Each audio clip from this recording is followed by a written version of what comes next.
Ladies and gentlemen, today I have the privilege. It's been a while. I've harassed this individual. I've been both sides of the aisle with him, but I'm going to introduce him. He's a great. Not only is he a great guy, but he's an independent pro wrestler with many years, just like me, in the business. He also runs his own eFed, which we will talk about. Let's go to my intro, and then we'll go to Showtime. Shane Black.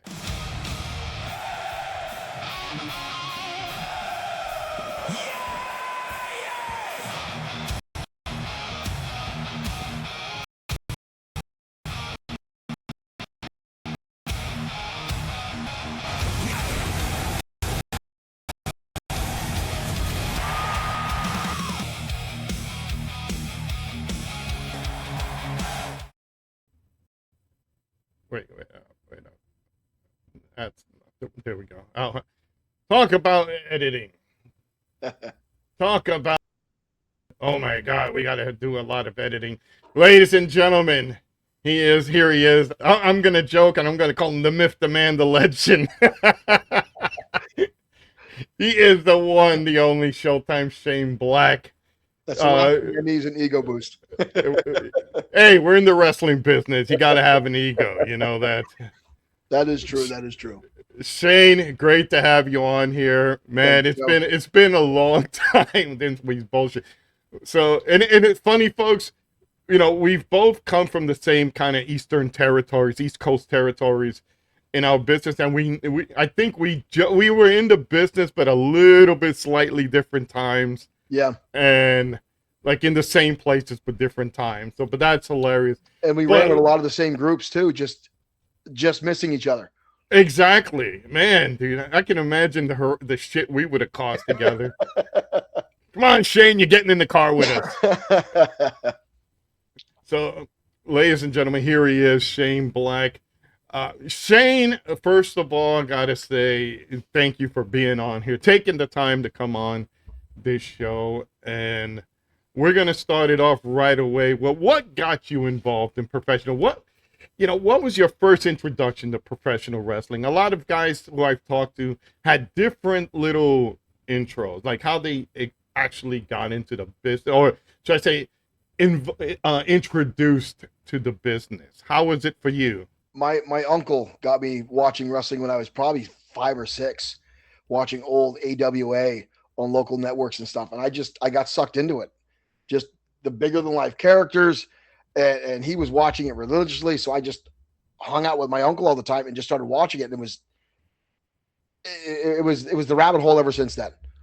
What now? Was it during what year was that? Was it during the Vern Gagne era, which they all owned by Vern Gagne? But was it what was it? The Greg Gagne and Jim Brunzell, the High Flyers, or was it a little bit before that? One of my earliest memories was Corporal Kirshner and Jimmy Snuka. Okay. So late 70s, early 80s. That's okay. What I remember. And Jimmy Snuka being shoved off the top turnbuckle and breaking all his fingers and toes landing on the concrete. Oh, okay. No, that was Colonel De Beers. Colonel De Beers. That's right. Fun. I remember that match. I don't remember it vividly, but I do remember De Beers running in, pushing Snuka off, and caused them that started a feud just within the two. All the characters and the everything seemed bigger, in wrestling. It sucked me right in. I watched it as a kid ever since then, and I never thought I'd have an opportunity to get into wrestling. And I was working at Circuit City in Wilkes-Barre, PA at one point, and we're just talking wrestling. Me and a bunch of guys are talking in the warehouse. One of the sales managers goes by, goes, there's a wrestling school in Allentown. I looked at him and said, "What did you say?" I called off work the next day, and I was down with the Samoans doing a tryout. I forgot about that. The Samoans had a school there, because when it came to I think in New Jersey they had Larry Sharp, I believe, somewhere. I knew about him, and I knew Mike Sharp from Staten Island in his school, and Johnny Rods, who I didn't know until many years ago. He told me, "Hey, I think we're related," and I'm like, yeah, whatever you say, as long as it gets me, tryouts and whatnot. Yeah. But so Shane, so I'm gonna throw this at you. What you talk about the AWA, what was your other favorite territories? You had many back in the day. Is there like a particular one, or were you just introduced to the AWA? AWA is the first thing I was introduced to.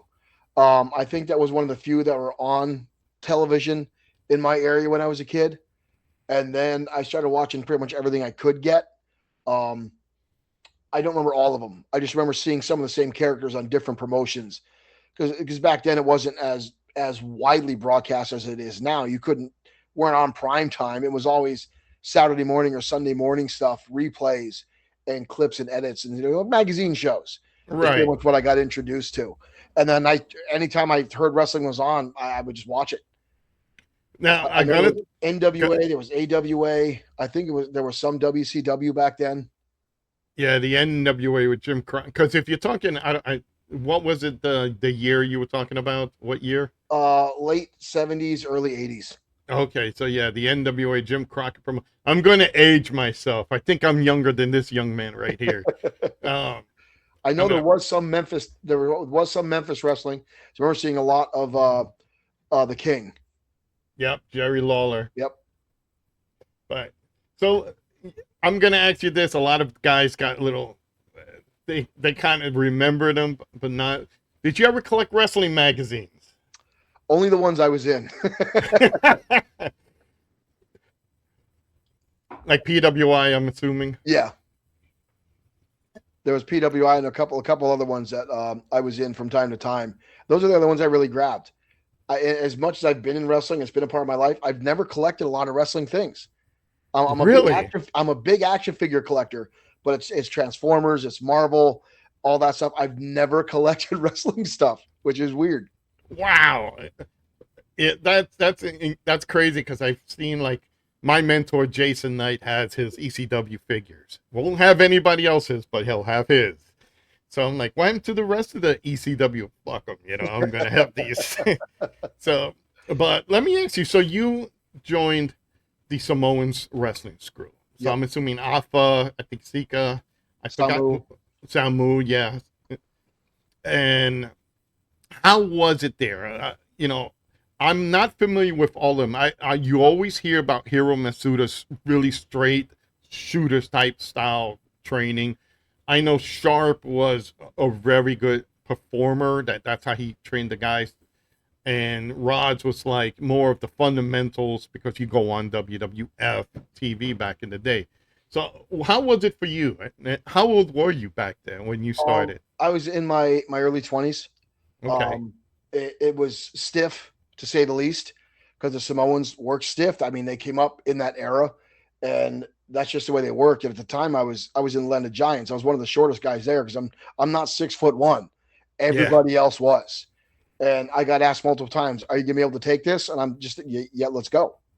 And I to this day am grateful for it. I learned the stiff ways. I learned the old school ways before a lot of what I call the new school stuff that you see today. Learned all the fundamentals, the selling, the bumps, the important things to get in a match to tell a story. And I get discouraged sometimes today, and I don't want to slam anybody, the new people, but when I see 6 Canadian destroyers in one match, I'm like, why? Why? And they're kicking out. and it shouldn't be. But Yeah. and I learned a lot of the ring psychology. And that was one of the biggest things to learn back then was ring psychology. Yep. If somebody's working an arm for 5 minutes, you're selling that arm for the rest of the match. You don't see a lot of that these days anymore. So with them, the training was the fundamentals was the biggest thing I took away from that. And that's usually when they put you in an armbar, a headlock, or anything. That's a calm down period. That's a slow down to catch your breath. Yes. For the next big moves that you guys are gonna do. Yeah. I remember those things, and I remember a lot of my time. And if you kicked out of somebody's finishing move, you were pounded backstage. Yeah. You were given the old school. There was no. I don't know if you ever experienced it. No wrestler's court. I've never been in court. I've seen it. Everywhere I went, I laid out the respect thing. You shake the hands. You do what you're told. You don't go in with an ego saying, I'm going to win tonight or I'm champion. No, you work for promotion. What do you need me to do tonight? Because Exactly. and there's still people that go in and think, okay, I need to go over. And that was that's something that am very happy got instilled in me very, very early. I don't need to win a match to get myself over with a crowd. And when I started training people, when they said, well, do you have to win? I'm like, no. And I ask them all the time, what's Mick Foley's biggest match? And they go, the Hell in a Cell. I said, he didn't win that match. Yeah. But that's the match they remember. It's not always winning. It's the way you perform. Exactly. It's those moments Yep. that people said, damn, he didn't win, but what a hell of a fight he gave. What a performance he did. Or they remember some spots or something you did, or even if it's character work, that's what they remember, win or lose. My God, I miss what you're bringing, like ring psychology and character work that's been missing for some time. Obviously I know a couple people in the business today, but they look back at some of the old stuff and they're like, that's too slow for us. And I'm like, yeah, but you're not getting killed. Right. I don't do moonsaults anymore. I'm not doing hurricane ranas anymore. I mean, I'm older. So I went back to the fundamentals. But at the same time, I feel using that stuff now, it means more. When you don't see 30 body slams in a match, you put a little bit more emphasis on it, a little bit more impact, and it means more. And a lot of the fans do appreciate that, because after seeing, like, being a former booker and promoter and all that, any promoter will tell you go up and down. It's like you did a high spot match to get it going. You bring it down a notch so people can calm down. And sometimes when they see like that old school stuff where you're putting on a headlock and you're taunting the crowd, depends on what side of the heel or baby face, there's the baby face crying like, like, please help me. And there's the fans, the heels like, shut up. Sometimes that littlest thing really counts in a big match. Yes, absolutely. And people, there's a lot of new fans that have never even experienced some of that. And you honestly only get that now some days on indie scene. You don't see that on the big screen that much anymore. Yeah. And unfortunately, I know like the times have changed and it's all high spot. You want TV ratings, your YouTube moments, and all the social media stuff you want to catch in there. But I do miss that old style. So who was your favorite trainer during your time in being in the school? Oh boy, I had a lot of people. I mean, now Samu actually would watch this, so you're actually going to get in trouble if you don't say him. No, Samu was one of mine because Samu put us through quite a bit, but it was all a learning aspect. Salvatore Bellomo was just amazing. He had us to do some really, really, really tough drills that wrestling schools today just don't do anymore. Jack Molson was another one that was at the school, trained by Sam, that got us going. And Ray Apollo, the second Doink the Clown, was great. And he would come in and just show us fundamental stuff, but he also took a lot of us rookies and said, you're going to get a match with an old guy and he's going to stretch you out. And he would show us how to protect ourselves with him on the side because he was doing Strike Force at the time as well. So between Ray and Sal and Sam and Offa himself and Jack Molson, I had a wide array of learning stuff. And a lot of it was big man stuff because none of those guys are doing moonsaults or hurricane ranas. So that stuff, when I was doing it back in my heyday, I was learning from other guys and people coming in and just practicing and repetitiveness and picking up on things. Now, do you remember your first stretching? You brung that up. Who gave you your first stretching? The guy, he went by the name the Wolfman, which was weird because I remember him being pretty much hairless. There was like no hair on him. He was bald. Yeah, I know who you're talking about, but he was the Wolfman. He was really stiff, and I wasn't supposed to work that night. Someone miraculously did not show up for a match, and Pop goes, "Hey kid, I need you out there." I'm like, "I don't have any gear," so I borrowed gear from somebody else. They set me out with this guy, and I mean, he was stiff from open to close. The chops, the potato shots to the head. There was a couple hammer locks where I'm pretty sure my arm was touching the back of my neck. And then he would bite me, and he's drooling tobacco spit all over me. Oh. And I kept my cool. I'm like, all right, later on, I'm gonna have words with this guy. I don't give a shit. But Yeah. I kept my cool. I performed the match and went backstage, and Alpha pulled me aside and said, "You did really good out there." And he actually approached Wolfman, not me, and said, "Don't do that to one of my kids." But they were happy how I was professional during the match. I didn't lose my temper.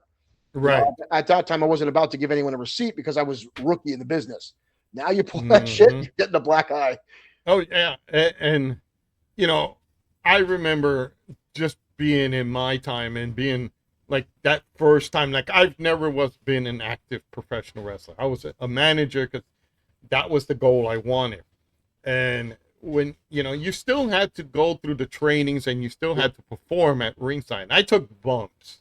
I took hard bumps, and man, I remember Jason and I were at a show, and Jason Knight, and we got tossed and hit each other. And I sold a bigger bump than he did. Kid, that's good, but don't do that anymore.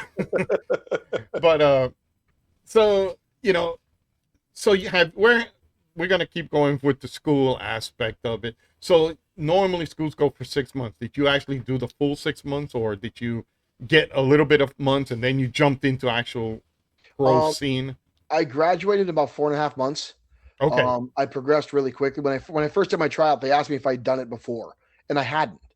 Um, but I had taken martial arts previously, and some of the falls they teach you in martial arts kind of fit what I was already doing.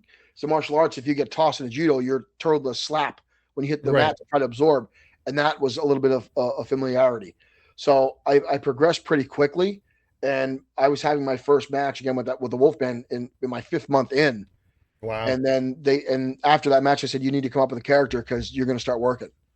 And mentally, I was like, "I'm not ready for this." I didn't feel I was ready, but I had to put something together, and I just bit my tongue and listened to the guys who were there before me and said, "What should I do? What do I do?" Let them call the matches so I could learn everything. Again, Right. it was the respect thing, which isn't really there these days anymore. Yeah, as we've seen with AJ Styles' son, Yeah. who's who's getting his self being chewed out. But so once, what was your first actual pro match, or was it the Wolfman your first pro match? The Wolfman was my first pro match at an indie show. Okay. Um, Soon after that, when I came up with my first persona, um, I was thrown into a couple title matches right of the way of a string of match shows we were doing with a guy who called himself the Perfect Creation. At the time, I was doing a goth gimmick. I came up with the name Kale, which I took from Willow, um, and it was because I didn't have a whole lot of time, and I designed something myself, put it together, and I don't know why it worked, but people liked it. I didn't talk, and I was kind of like a mini Undertaker. And Okay. that was funny because the first time I met Mick Foley, that's what he called me. He looked at me in the eye, said, "Mark, you shrunk." I didn't get the joke at first, and he laughed at me. Mark Henry laughed at me, and then I got it. Like, oh, I'm an idiot. But they thrust me into the scene pretty quickly.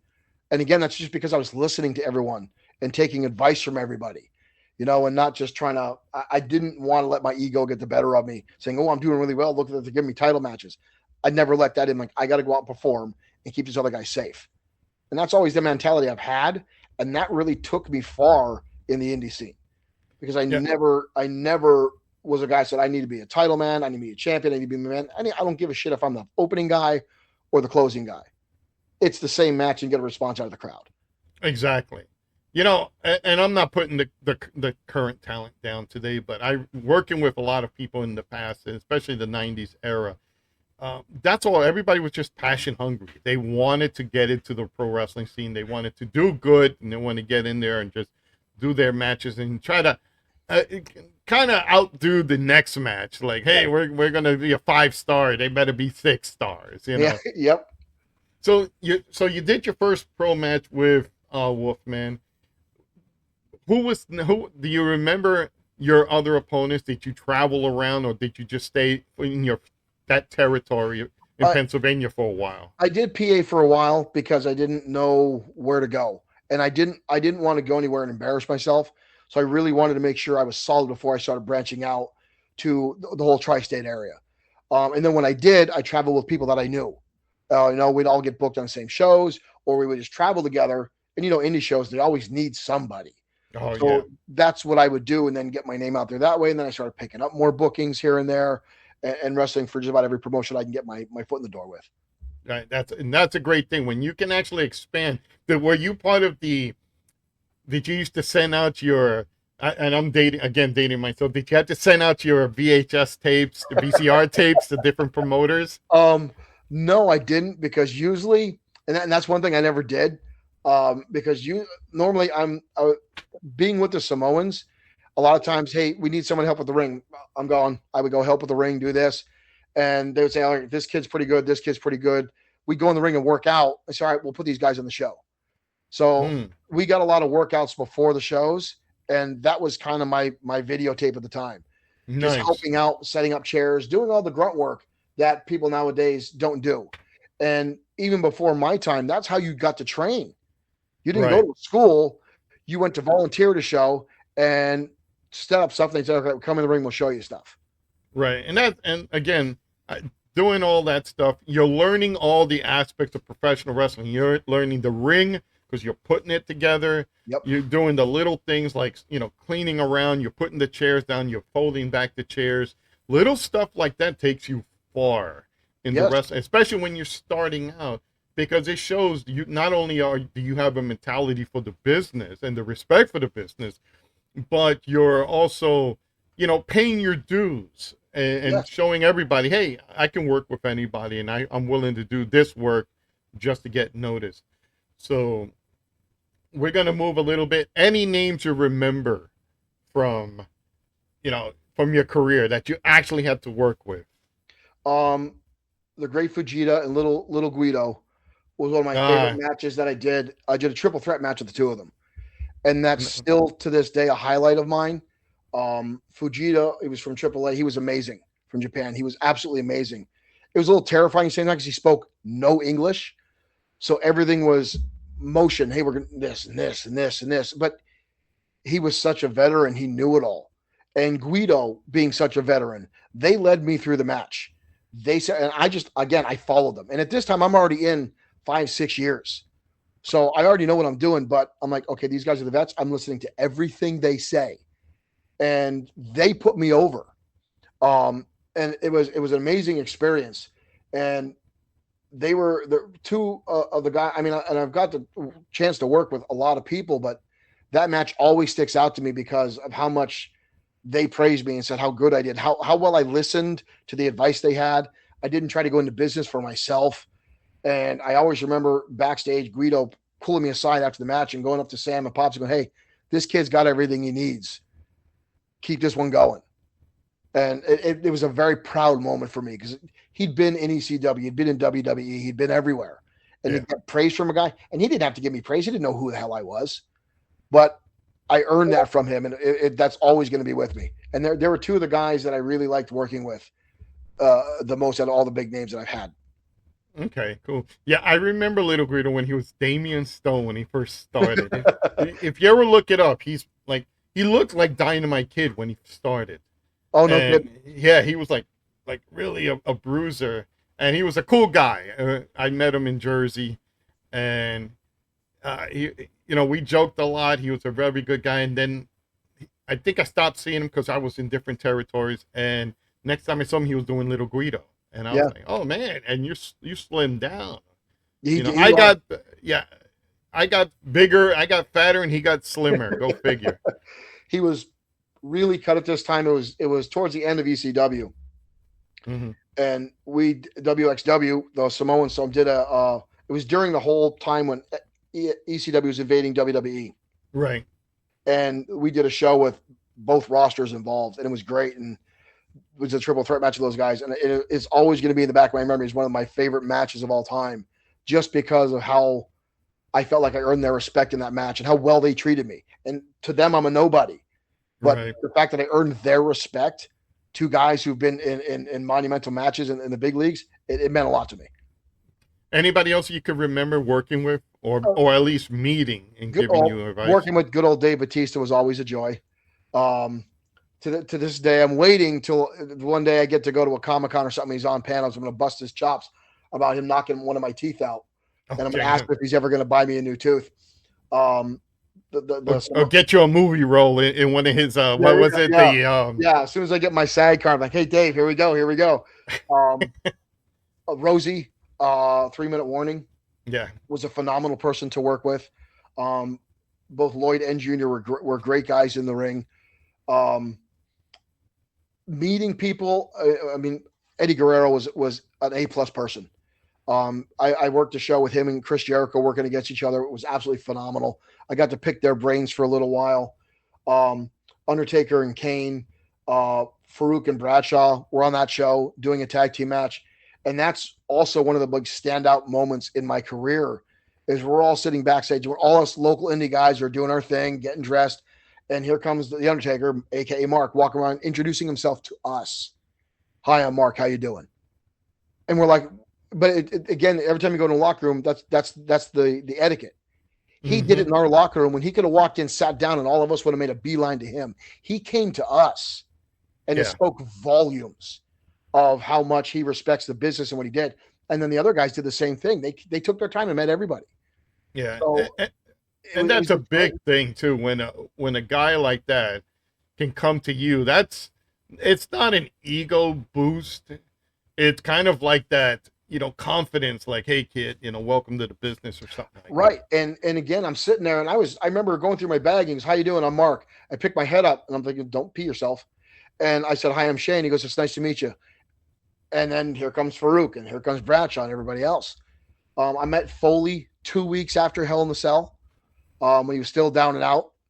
That was just the entire Nation of Domination, The Rock, and Foley had come down to a sports fest in Allentown, PA. Because there was a SmackDown right down the road, so the whole crew came over. And I watched Mark Henry knock out about 6 cheesesteaks, full foot longs. Had somebody go to the thing and he just pounded them all down, which was terrifying and awesome to see. But they were all really class act guys. I haven't met any of the big names that were jerks. The jerks that I've met in wrestling are the bigger indie guys that think they're above everybody else. Yeah. And even those are far and few between, but I've never met a big name that's been a jerk or an asshole to me, which is great. Yeah. In my time in the business, I've met many like Tracy Smothers, Big Vito, a couple others, and like Captain Lou and Albano and all these guys, and none of them ever like pushed themselves away. They're like, hey kid, welcome to the damn business. They treat you like one of the group, and that was always something that stuck with me. Now it happened to me. I'm gonna ask you this, and it's probably gonna make you laugh. Did you ever get I think it's called the initiation, like you just started the business, you're in the locker, oh, fresh meat? Did they give you any welcome to the business type of I got that in a battle royal from Samu. Really? It was still early in my career. It was just after the Wolfman match where they did a battle royal, and it was a hardcore battle royal. They said, kid, you're in this. I'm like, all right. And the plan, I was supposed to get thrown out like second or third. I'm like, whatever. And every time I'm getting ready to get thrown out, Samu would grab me and go, yep, not yet, kid. Not yet, kid. And I got the brutal Samoan chops. Oh. And he was laughing the entire time he's doing it to me. And then I tell somebody else, throw me out. And he would stop, say, nope, you're not going out yet. He was busting my chops the entire time. And then I remember him putting me in the corner, and it was a hardcore battle royal. He walks over to a VCR, goes, welcome to the family, kid, and just cracks me over the head with a VCR. And he goes, now you can leave. And then he threw me out of the ring. Now you can leave. Yeah. Well, I got my initiation from Sam himself, and he had a ball with it at my expense. That's hilarious. I remember my time. It was Rockin' Rebel, Jason Knight. We walked in. Rebel. Yeah. You know what? I'm not going to talk bad about Chuck. To me, he was an awesome guy. He was him and Jason used to guide my career. Hey kid, did you get paid? Yeah. They pull out Rebel will pull out the blackjack and go back, and next thing you know, here's your money, kid. I love those guys. They took great care of me. Well, we went into, I think it was, I'm trying to remember what was his name? Dennis Caluso had a show. This is before Dennis's passing in the 90s. And it was in Wayne, New Jersey, and we were in the locker room. Hey guys, Joey's a freshman. He's a rookie. He's baby meat. Rebel went behind me, pulled my shirt over my head, held me Oh, in a full Nelson. Jason, I think for me, I had chops done. Jason gave me this open hand chop. You can't see my face, but I'm holding back tears, like, and it's like when they pulled it down, see if I'm like in tears, and I'm like, I grabbed it. Luckily for me, I grabbed and I wiped my tears, and I'm like, come on, is that all you got, Jay? it's And, almost always chops because we all yes, know how much they suck. and they sting, and sometimes they'll leave a mark for a while. And I now myself do it to some rookies that I know. I only give them one, Yeah, and I'm terrible at it because I know that was what I got, and now it's just instinct. It's not a yeah, stiff punch; it's a chop because now everyone laughs. They're like, "Ow!" yeah, yeah. That's your initiation into the business, at least. Yeah, So you went from the goth gimmick. How did you come up with Showtime Shane Black? I was my goth gimmick as Kale was very much a face, and at the time I was just getting slightly bored with it because I wasn't a talker, and I didn't have much to do. And out there, I wrestled. It was stoic. I had good matches, but I got a little bit bored with it, and I really wanted to go heel. I wanted to take my regular personality and just amp it up as hard as I can. So I pitched it to Alpha, and he goes, "All right, we'll give it a shot, kid." So one night during the shows, we planned it. I would turn on a couple of people I was with, and they lined me up with a heel manager, Dylan Dean at the time. And you had sworn that I had shot somebody in that arena that night because that twist, because everyone was behind that character, and I did that, and they went bananas. I came out and I pitched the whole thing saying I'm tired of being told what to say or what not to say. That's not my name. This is who I am. Blah, and pitch this whole thing, and they hated it, which is what I wanted. I got booed out of the building, and I became one of the top heels in WXW in minutes. And there was times when I got walked out of the building by other boys because they thought I was going to get stabbed. I did make a large woman cry one night in an arena because she had yelled something, and I was on the mic and I said I'll yell it again because I couldn't hear you with all the food in your mouth, and she just started crying. Oh, And I'm like, I may have gone too far, but I as the heel, I wanted that, right. and the first time I won, I was already the cruiserweight champion and television champion. And we were down in Allentown, PA, at a decently large venue, and I'm wrestling Sugar J Love for the World Heavyweight Championship. And I'd gone over that night, and I merged the titles. It was the first time the WXW undisputed title, and I beat him. And he had this idea for me to come out with a bucket of KFC. I'm like, I'm going to get shot. We're in Allentown, and he knew it was a racial joke because he was black. I said, I don't know if I wasn't comfortable with it at all. He goes, no, it's fine. It's fine. It's fine. And I went over that night, and after it, I got so into it. He's laying there and he's selling after a super kick, and I stuffed a drumstick in his mouth. And even before that, he gave me a line to say, and I almost didn't say it. And it was, you give me the title, I'll give you the chicken because I know you people love your chicken. And the whole place just started chanting asshole, and the Samoan guys walked me to my car because they thought I was going to get the shit kicked out of me in the parking lot. That's going to be my next question. Have you ever experienced white heat? And for you fans that don't know what white heat is when you're hated to such a degree, people will kill you. I've experienced that. I was chased out of a state, literally. So have you ever experienced white heat? Yeah. When they would tell me do whatever you want as Shane Black, and when I was heel Shane Black, I was a jerk. Anything I could think of, there was no filter. The only thing I couldn't do was profanity. Yeah. And I would think of anything I could to get under somebody's skin. And if I saw someone in the audience, I would pick on their shirt. I'd pick on the way they look. I would target that person and just roast them in the ring. And the audience would just get so angry. And those individual people would get pissed.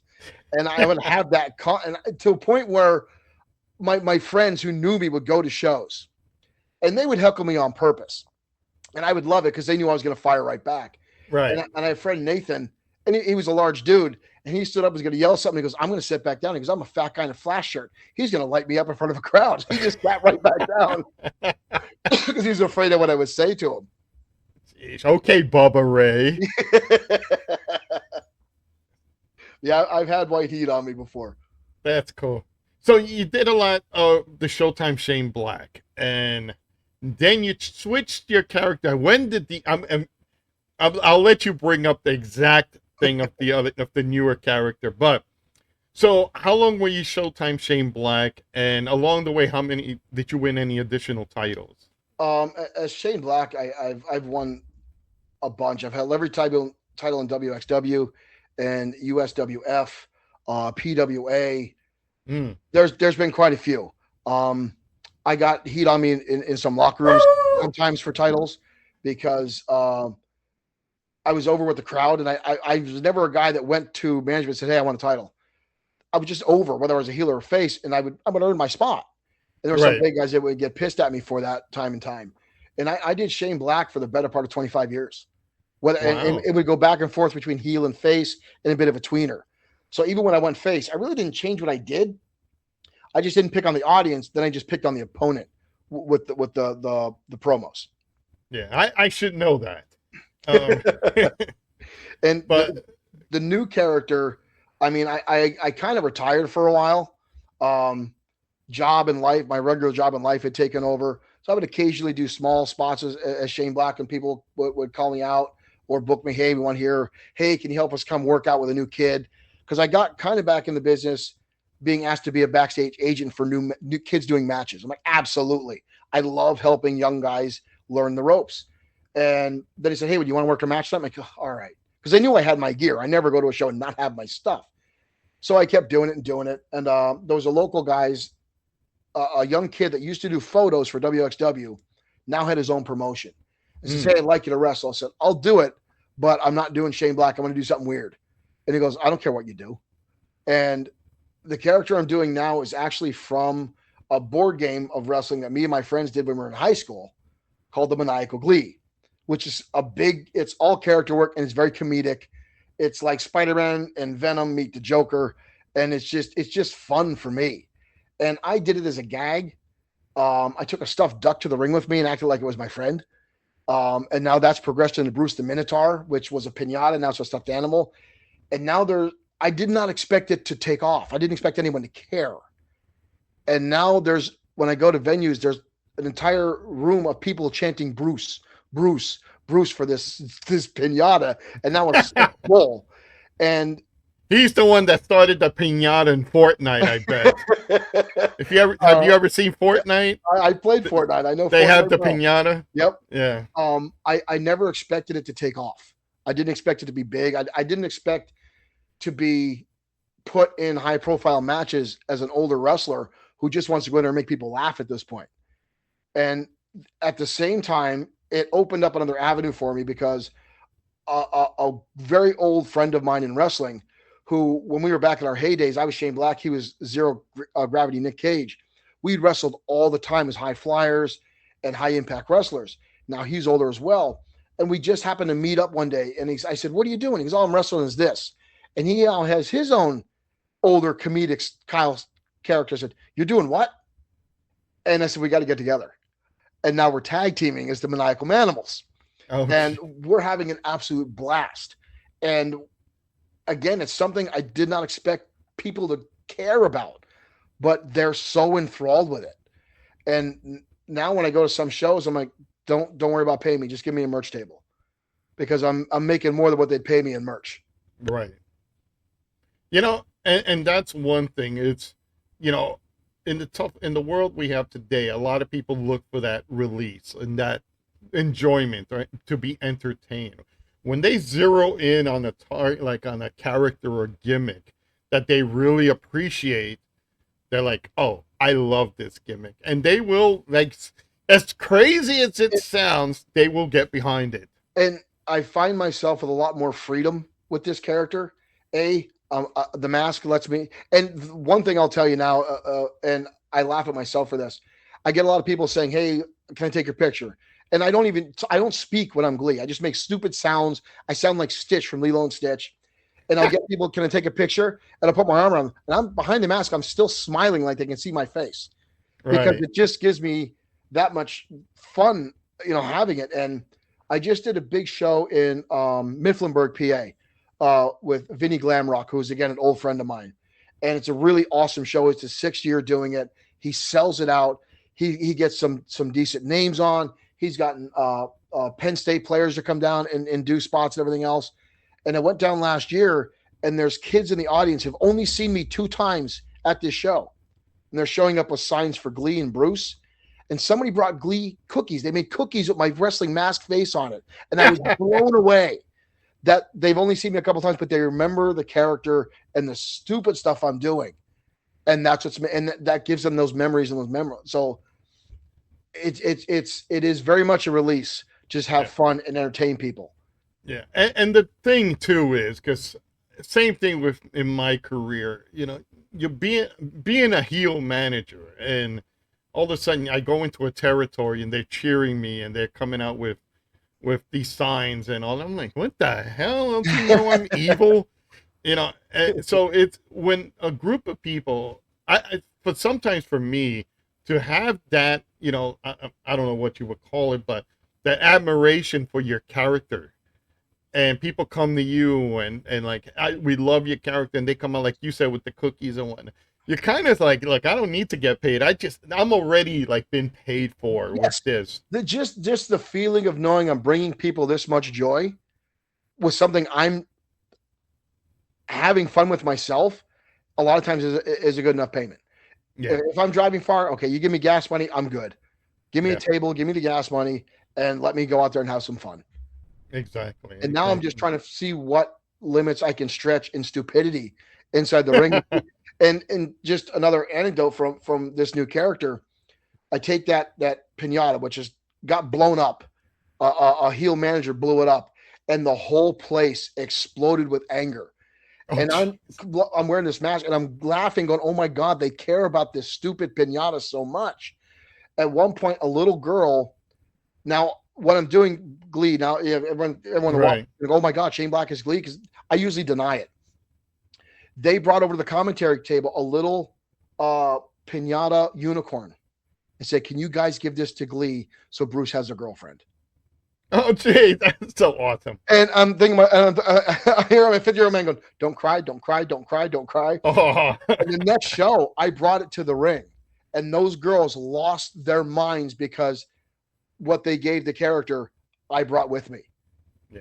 And that to me made me feel, it was just awesome. Yeah. You don't have to be in the WWF. You don't have to be in the bigger leagues. Sometimes that little thing, just like that fan appreciation, can make you feel like you're the WWE World Champion. People don't get that through all it's indie wrestling. It's a lot more personal. It's a lot more intimate with the fans. Yeah. There's a lot more meeting and greeting. Even during the match, because usually you're in a smaller venue, they're closer to the ring. During intermission, everyone's wandering around. Yep. You're out there meeting stuff, and it's just such a positive thing. And this idiotic character, I don't know why it resonates. I'm still shocked most times when it does. It just makes me feel good seeing the fans enjoying this much. Right. I think, like I said, people come to these events like pro wrestling and other events just to forget what's going on outside, and they need that laughter. It's like you go to a movie, you see your favorite comedian or whatever, and you laugh, and that you forget what's going on. A lot of people look for that release, and when you bring a character like yours, and I've seen it, I've actually seen it, it's an incredible, it actually will make you, loved in a way that you would not, like, I'm just an indie worker, like, who's going to remember me? And when something like that happens, like, it really is paying off. When Glee and Manimal are in the ring and we're doing our tag stick and we're acting like morons, and we always have these idiotic spots we'll do before we actually start wrestling. And we have one spot we keep repeating every time we go somewhere new, where the characters act like they don't know how to work a tag match. So we just keep tagging each other and just doing a circle in the corner where the referee gets upset, our opponents get upset. Then we go across the ring, we tag in our opponents, and they're just getting more and more frustrated. And the crowd, every time we do it, just goes bananas with laughter. and that silly stuff just makes it feel so great. You know, and it's those things that I think the major league sometimes forgets. Yes, You know, and it's just little things like that. That seeing them now embrace Mr. Iguana and Danhausen, mm, it gives me hope that they could bring some of that goofy stuff back because the crowd's eating it up because it hasn't been there for so long. yeah, And you need those laughs. You need that stupidity sometimes. I mean, the cat's out of the bag. Everyone knows wrestling is a show it's, now. Because yeah. when I started, kayfabe was still a thing. We couldn't talk Oh, about anything. oh, I remember that was one of the things. Remember kayfabe? Yeah, What's kayfabe? And I was like, they don't know anymore. yeah, and that I think in that aspect the mystique is gone. But once you come up with something entertaining, fans don't give a damn. No, You they know, they lose themselves in the show, which is what you want. And if you can exactly. make a fan do that, you're doing your job. Yeah, you know, again, me coming from my background, I look at like the wrestling. We've seen hardcore. Lord knows I've seen my share of hardcore. Been hit with fucking chairs and stuff, and, you know, and an accidental. I will never forget the day Rebel went to go hit one of our opponents, and I'm trying to. I think he's Atomic Dog or somebody, and Matt, it was Magic, and he moved out of the way and clocked me with a chair. I, so, 7 minutes of Tweety birds and flashes in my head. He goes, the fans are laughing because here's Rebel like, "Are you all right? Stop hitting me." But it is stuff like that. I think, like you said, in an indie show, it's sometimes low budget. It's sometimes, but you look past the low budget for the action in the ring, and sometimes a little bit of you know comedy or Yeah. spots that really endear you to keep going. You know, hell, you mentioned Danhausen and you mentioned Iguana Man. Back in my day was George the Animal Steel and Yes. all those guys, and it was the Kamala most yes, and it was the most simplest things, and yet they got over. So all the time. Yep. that it's and again, I've seen you portray the gimmick, and we'll go into further what you're doing on the side now, folks, because that's a big part of. That's why you see the big XFW in the bottom. But we're gonna go more with your career. So throughout your career, did you ever get to travel with the guys like old school, like in the back of a car or drove with Oh, someone? I was the guy that had to drive because I had a van. And we'll talk about that in a little bit too. I back Because I when I saw his was, T-shirt. The T-shirt kind of gives it away. well, this is before this van. Oh, But okay. back in my when I was wrestling full time and everywhere, I had a Ford Econoline 150, just a white panel van. Oh, The God kind damn. that everyone's supposed to be scared of. But I had a couch in the back, I had a mini fridge in the back, I had a PlayStation, Nintendo in the back. And when I had to go travel somewhere, and if it was summertime, I'm like, yeah, I need a room. And I'd pocket the money and I'd stay in the van because there was more money in my pocket. Right. But whenever we had to go long shows, I'm like, all right, everyone get in the van and we're going. Everyone give me a couple bucks for gas and we're good. So I've been to shows in Pittsburgh and Jersey and everywhere where I've got 8 idiots in the back slapping each other, laughing, ribbing each other the whole entire time. And I'm at one point, I'm like, do I have to stop the van? I'm like, holy shit, I'm not a fan at this point. But there's guys in the back just ribbing each other, and all I hear is childish screaming and stupid shit because you know how it was on the road. We Yes. we devolved into children because it was the wrestling weekend. It was time to let loose and have fun. Yeah. So there's been many times when I've had a cargo van full of idiots in the back, drinking, laughing, throwing each other's shoes out the window on the highway, just dumb shit. Yeah. But you know what? Sometimes that dumb shit, and I've had my share. Lucky you had a damn van. We had to squeeze. I think what was it? It's in my buddy's 1987 Trans Am. So you can imagine the tight back seat. I When had you pulled back the chair, you were like, okay, Yep. I had a Camaro for a short time, and every now and Yeah. again I drive a couple guys and like, all right, who's smaller, getting in the back, who has no short legs. But I'm only fitting myself and three other guys in the Camaro. But once I got that van, everyone's like, "Oh, we're going with Black. Get in his van. He can take everybody." I gotta tell you this. You got any? Oh, I gotta ask you this. Do you have any road stories that you can tell without getting legally in trouble? And I tell that to my two guests I had legally, and that won't get you in trouble with the wife or girlfriend. I don't want to call too many people out and give out too many names because I don't want people pissed off if other people find out. But we ribbed a referee once, and I can honestly, I had nothing to do with this referee getting ribbed. Real nice guy. And again, I'm driving, and everyone's like, "We need to pull over in about 10 miles." I'm like, "Why?" And they're all drinking, and they kept telling this referee, every now and again, they stopped saying, "Dude, you look good today. I'm going to bang you in the ass." And they weren't joking. They were telling him very seriously. And he was starting to get a little worried. The more he got worried, the more they kept saying it. "Oh, it's initiation time. Oh, you're in your second year of wrestling. Oh, you got to go through this." He's like, "This isn't funny anymore." And they kept putting it on to the one point where somebody says, "Stop the van." So I stopped the van. They kicked the doors out, and they're trying to take his pants off. And now they're in the middle of the highway. It's 2:00 in the morning.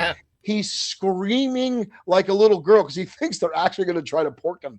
And I at this point, I felt bad because he is screaming, "Help me, help me, help me," as two big idiots, guys, 300-pounders, are laughing, ripping his poor pants off in the middle of the highway. Thank God a state trooper didn't come by. Oh, I'm happy no cops went by because there's no way to explain what a van full of 12 guys is doing, ripping some guy's pants off in the middle of the highway. And that same weekend was a stretch of shows. And at the time, I was rooming with two other guys. One of the guys was the manager at the time, who I mentioned before. I'll save his name at this time. And another giant wrestler. And we're at a restaurant. And here come the ring rats, of course. And these two girls that weren't really attractive were coming by. And they just sit down like they own the place. And my manager at the time was like, "Oh, yeah, sit down." I'm like, "This is gross. What are you doing?" And he leans into me and goes, "The uglier they are, the more shit they'll let you do to them." I'm like, "Dude, what is wrong with you?" So I opted to stay in my van that night where they had the room. And the next morning, I didn't even want to talk to him because I know what was going on. He leans in and gives me the elbow and goes, "I put a cigarette butt out on her ass and she didn't even tell me to stop." Like, what is wrong with you, dude? See, I'm glad we're X-rated in this show and adult-rated. Because now I know he's very happily married, so I'm not going to give his name out at that point. But yeah, you could see that the next day. Gee, thanks, Shane. And that I don't want to get those calls. I don't want to out anybody. I don't want to be a sting, and have a whole thing going on. But it was the 90s. A lot of dumb shit was done. And honestly, just now, and now that I'm wrestling again, just to throw back, I had some coworkers come to one of the shows that I was at. And one of them was an attractive female, tall blonde. And she goes, "Hey, we're going to grab food afterwards. You coming?" And I'm like, "Yeah, I'll be right with you." Jack Molson, who I've known for 30 years, who trained me, goes, "What are you doing, dude? You're married now." I'm like, "Dude, she's a friend." Because back in my heyday, I had a reputation of just bouncing from ring rat to ring rat. Like, the opportunity was there. That would have been my next question, but keep going with it. But they thought just because they saw me talking to an attractive girl, I'm like, "Hey, it's a wrestling weekend. I do whatever I want." I'm like, "No, that's not me anymore." Yeah. Oh, I remember that. I was dating my wife at the time. We went. She would get like all these like strange girls walk up to us, and they'll be like, "Yeah, can I have him tonight?" or something like that. When I was way better looking, and and again, being a heel manager, I'm with my tag team, my Nightmare Express, and the next thing I know is like the babyface opponents. You know how you kick the bottom ring rope to get the manager to back up? Yeah. So I'm like screaming. He kicks, then I back up. But when I backed up, I tripped on something. I don't remember what it was. Maybe it was the mat on the floor, and I fell into a bunch of girls who in the first court. I had a blazer with my initials and all that. I had it nicely airbrushed with my logo and everything like that. Here comes the spot that I'm supposed to trip one of the baby faces, so he could fall, so my guys can do their double move and win. So it's like they're giving me the look, and I'm stuck like this in a crucifix, and I'm like, And my guy Todd looks at me like, yeah, and I'm like, slide right out, grab the guy's foot when he's rebounding, trip him, and they do this. I turn around and my jacket's being ripped, and they're all like, "Yay!" And I'm like, it the the fans aren't that fanatical anymore, but back in the day, "Oh, it was a little too easy, I would say. you know what? I believe that's because of the mystique back Yeah, then. yeah, You're a wrestler. I don't care if you're 6'7" or 5'5". You're a wrestler. You yes. look like a wrestler, You and if might as you're well, yeah, you might as well be walking around with a guitar. exactly, Yep. you're the Elvis of that generation, or the Bon Jovi of that era. So it's a lot of fun. There was one day, and this person's name I can say, but I had a lot of friends come down to WXW at the time. Gene Snitsky was wrestling for us, and one of my buddies was he loved to heckle, absolutely loved to heckle. And we went to a restaurant down in Allentown after the show, and I told Gene, he said, "Hey, my buddy's going to be there. Are you coming?" He goes, "Oh, I'm going to eat." And I said, "This is where it looks like." And I saw Gene coming in, and I pointed at my buddy Mike, and Gene walks right up. Now Mike had been on Gene's ass all night, ribbing him. He Oh, walks over. Gene puts his hands on his shoulder. "How's everybody doing?" And he's just pushing down on my friend in the restaurant. And Mike just looks now terrified. And I can see Gene squeezing his shoulders. And he looks oh, up and goes, "Good evening, Mr. Snitsky. Could I interest you in an appetizer or maybe a drink?" He was terrified because Gene was just squeezing the shoulders of him, pushing him down the chair. And he talked to me for about 2 to 3 minutes, just holding my buddy's shoulders in that chair. And he was pale white. And I thank Gene forever about that. It was great. It was, again, it's those moments that make you reflect on the business, and you can never forget stuff like that. no. And even all the times with Dave when he was there, Batista, always a phenomenal guy, a real class act. And after he had made it and he was at WWE, I was still working at Best Buy at the time. Many Friday nights we'd go to TGI Fridays, was right up the road. Excuse me. At the time, I'd forgotten that they were even there because I had to work late. We're standing outside, we're all having fun. I'm wearing my WXW jacket. And all of a sudden, here come the boys. And they hear, "Hey, Shane, how's it going?" I look, it's Dave. I'm like, "Oh, shit, what's up?" We're hugging everything else. To me, it's just Dave Batista. I already know him. Right. And all the fans are hanging out going, "Who's that little guy? Who's that? Who's he? Who's he?" And my Best Buy friends are like, "This is not real." And they're all now asking me who I am because Dave walked over and came to Right. me. And then That's when Shane says, "I'm Shawn Michaels." and then we wound up getting to sit with all the boys, Randy Orton and Cena, because they sectioned off one area of Fridays for the wrestlers. And they're like, "Oh, come on, bring your friends with you." So we're sitting over there. That's the first time I got to eat Rey Mysterio without the mask on. Cena and Yeah. Randy Orton were there, and they weren't really names at that point. They were still early in their careers.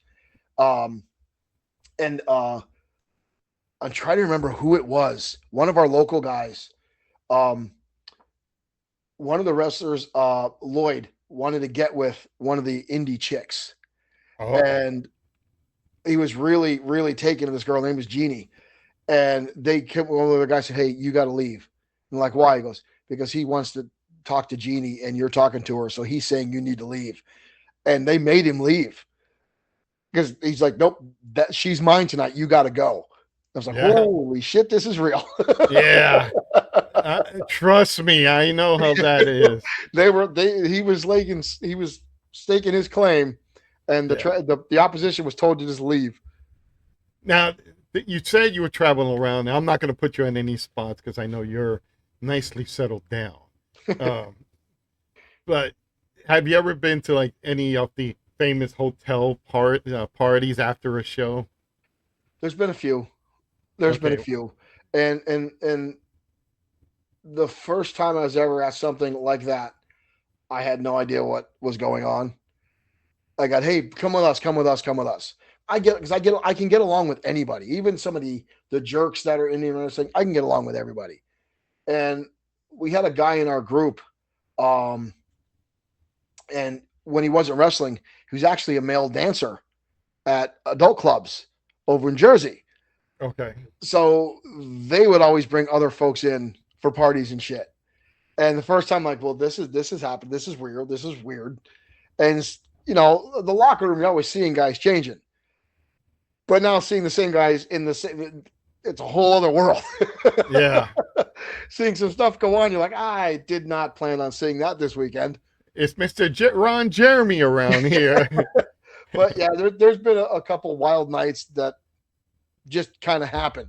And even when it's 1 minute you're just a couple guys hanging out having some beers after the show. 15 minutes later, 10 people are showing up in your hotel room. I don't know you. I don't know you. I don't know you. She's not wearing any clothes anymore, and Yeah. it just goes on that way.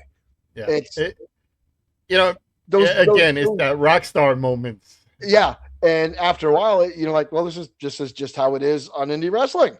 Yeah. And now I see why nobody brings their girlfriends on the road. That's why a lot of marriages sometimes, it's very fortunate that marriages last because those stories are very real. And yeah. And, Luckily for me, I was always the designated driver for my group. And Joey, we're going into what hotel is this? Yeah, we're going into this hotel. It's like, whoa, guys. And this is, I'm not now this time I won't mention names, but it was the time, like, let's just say the ECW time where the puffs of smoke. If there was if Rob Van Dam was in the room, you'll know it. So yeah, I I was the actual manager. I had to book the guys, get them to their spots, get them to hotels and all that. And a lot of times try to explain why the room is like in shambles. But yeah, you sit back and for me, growing up watching, you said your uncle introduced you. My uncle also introduced me to pro wrestling, and I didn't know shit from Shinola from wrestling. He took me to Madison Square Garden, and I saw Hulk Hogan win the WWF Championship from the Iron Sheik. That was my moment. That's what got me in.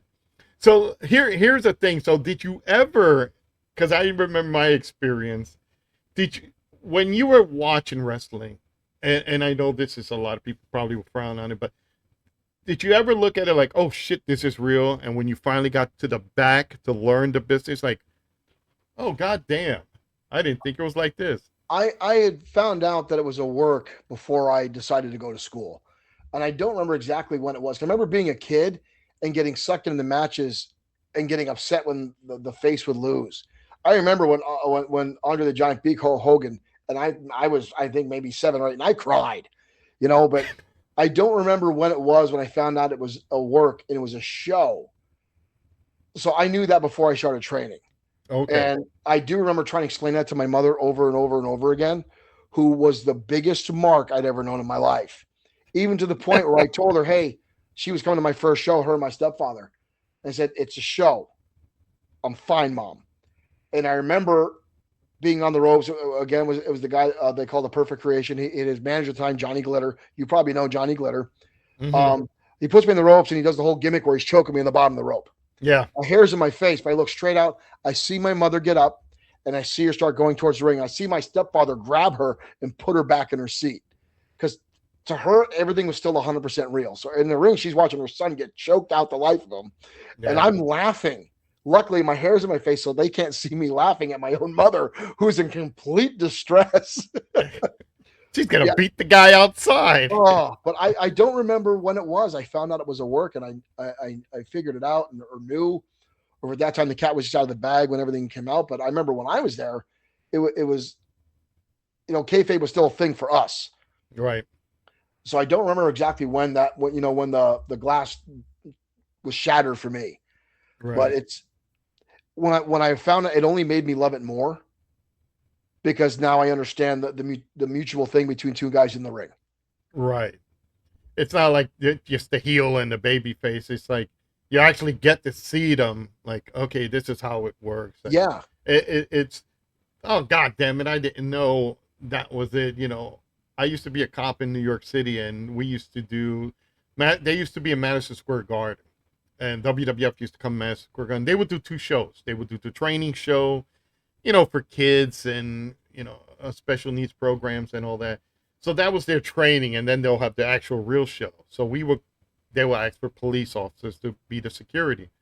So I went there and I was like, yeah, Captain, I'll sign up for this. I want to see these guys. Went backstage and there's Hulk Hogan talking to Randy Savage. and at the time they were feuding. Like Right. this is pre WrestleMania 5. This is like I'm trying to remember, like 87. So it's like 80, mid 88 or something like that. And I'm watching them and I'm like, and he's like, yeah, Randy, don't do this, Randy. He's like, oh, no, I won't do this. Yeah. And he's talking the same way. And I'm like, oh, my God, they're talking. There's Roddy Piper talking to whoever Just his hanging opponent. out. Yeah. And I'm like, boom, it blew my mind because all that time I was like, wait a minute. Are you mean to tell me Nikita Koloff is not really a Russian? My mother still thought Offa spoke no English. When I went down to train, she goes, how do you speak? I'm like, he just talks with a broken accent, mother. But having a family of marks only made it better for me when I first got started. Because then I would tell the guys I'm working with, hit me with this. I'm going to make it look like you killed me just to get a rise and rib my own family. Yeah. Oh, geez. And that's the worst thing. Now, did you ever bring your significant other to a show? Did you ever bring your wife down to a show? My wife really doesn't care much about wrestling. Once we started getting together, I was, towards the end of my career. And when I had my own promotion, I was running PWA, she would be there most of the times. She'd be helping out with tickets or working behind the food center, just helping us put posters. We did an outdoor show once with Shane Douglas at a pretty popular biker bar at one point. And my wife was out in the street in a bikini top holding up a sign saying, live wrestling here tonight. So, I mean, she's not big into it. We have a show in a few weeks, another outdoor show for summertime at a local barbecue place. She's going to go to that one because it's right down the road. But she's not she doesn't travel with me all that often. She'd rather stay home, read a book, and drink a glass of wine while I'm out being an idiot. See, I made the mistake of bringing my wife to a show, and she was at front row. Again, she knows wrestling. Her father, her brothers loved it. She was like, here she is, we would talk and I would tell her, my guys are going to go over. These guys are going to go over. Worst thing to do, never give your significant other the results of a show. So here I am. We're planning it out. Me and my tag team, we're planning it out with the opponents. And it's like, we're going to do this. Promoter comes and does this to me. And I'm like, hold on, guys. I said, what's up? He says, who's that lady in the front row? So at first they thought she was Nancy Benoit, like woman, because she looks just like woman. And, may she rest in peace. But so I peek out the curtain and there's money stacked on the rail, like the guardrail. And she's betting people the results. No. Oh, she's scamming people. So she walked away. Here I made $150 that night because I had my tag team, I had Jason, I had Rebel, and I had a light heavyweight guy who I'm going to try to get on my show. I think total we're making like $800. Here she comes out and she's like $1,200.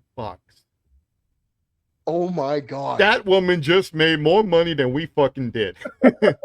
And they told me, leave her home. Holy shit. Yep. And nobody knew. I had to tell her, like, I had to send somebody else over to her and like, Joey says to go meet him around the corner because if they see you two together. Oh, you're done. Yeah. So we had to jump in the car quickly and like take off. But she let a couple that she will bet low to lose a couple matches just to keep the gimmick going. But when it came to like bigger matches, she was and then it was in our hometown. We did a show in the Bronx, so she's sitting front row, and she's like dressed not like extravagantly, but really nice, and she looks like I said. I have to find a picture of her I used to go to wrestling conventions when I started. You heard of John Arezzi? Yes. Okay, John actually helped me start my career Oh, by, nice. yeah, he needed me to do security at one of his conventions, and I was a cop at the time, so I brung some guys in. We did that.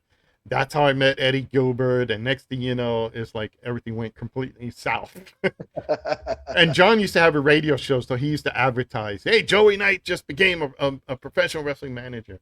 So the following year, he had Woman, Nancy Benoit, Sensational Sherry, and a couple other great people. And there's Nancy sitting there. Jake the Snake Roberts was there. And they looked at my wife, who's wearing like something like this, but with the metal skull cap, because, she was doing the gimmick. They looked at her, looked at Nancy Benoit, looked at her, and they both had the same face and appearance. Nice. So they brung her over. Can you sit next to her? My wife didn't know who Woman was. So she's sitting there. Hi, I'm such and such. Hi, I'm Nancy. Right? Next thing you know, it's like I'm looking for my wife, and there's twins. And I'm like, okay, which one do I bring home? I know wrestling wise who I want to bring home, but yeah, she just did that. She went to an indie show and she just started scamming people left or right. Wow, that's She was crazy. banned. She was banned from ever coming back. So That is crazy. Yeah, I don't take my wife there. She, like I said, she's not a big wrestling fan, so she doesn't bother to go because she knows all I'm going to be doing, running around with my stupid mask, entertaining people. right, And the biggest thing now is she gets excited when I come home, and I tell her about the fans or the kids that got excited to see Glee, and right. the moments I'm bringing home now. That's what she likes to hear. That's awesome. All right, guys, give me a few minutes. What we're gonna do? We're gonna switch up real fast.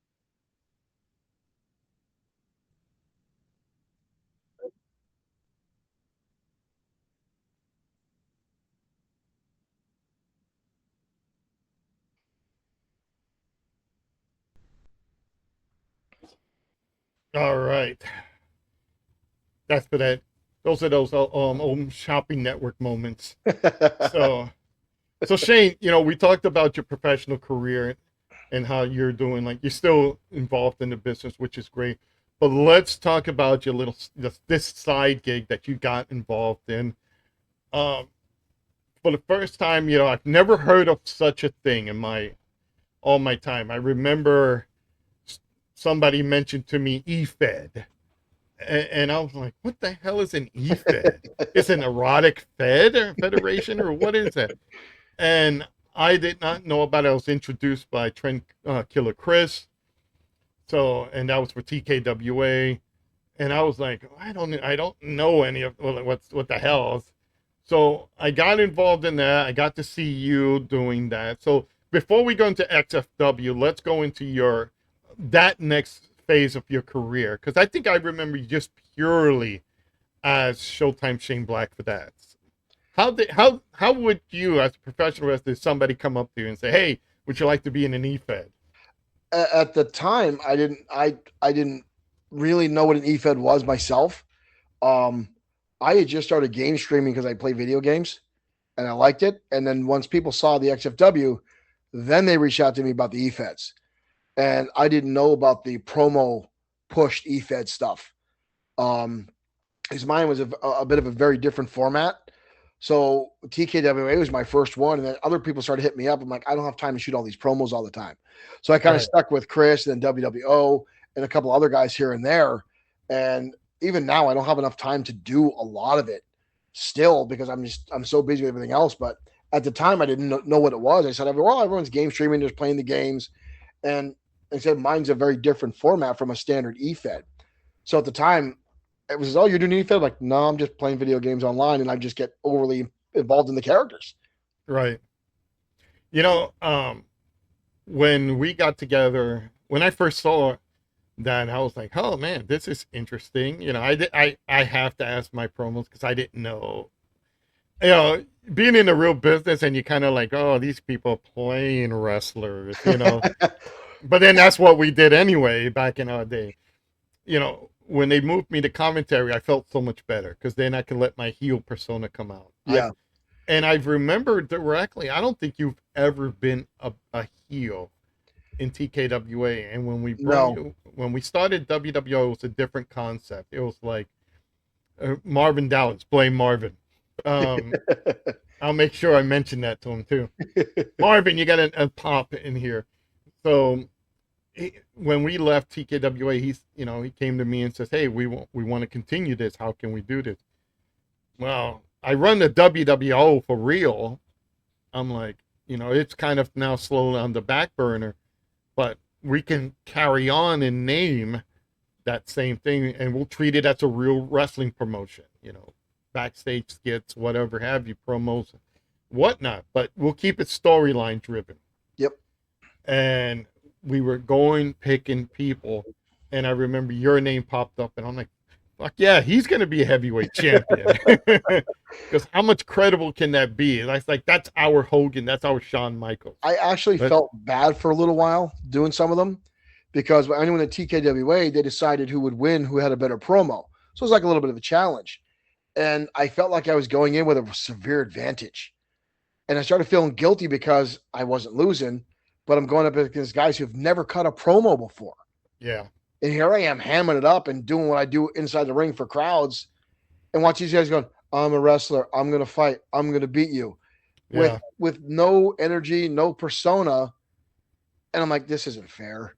Yeah. That's one of the things that I have to say. Whenever Chris booked you to fight someone, take on someone, I was like, oh, this is going to be a slaughter. I'm like, well, Shane is going to be world champion for a million years. And I felt bad. I started talking to some of the guys. I'm like, let me help you with your promo. You got to do this. You got to do this. You can't just sit there and say a couple words. You got to pour some energy into it. You got to pour some character in it. You got to turn your personality up, or it's not going to work. And a couple of the guys actually took it, and they started running with it. It was nice to see. Yeah. But for us, thankfully, it was like all storyline. So how I used to run WWO is like, okay, we're going to sit down. We're going to write 6 months of show. So it's like from you could say Monday Night Raw all the way to our WrestleMania, 6 months. So we would do this. So promos, everybody got a chance to do a promo.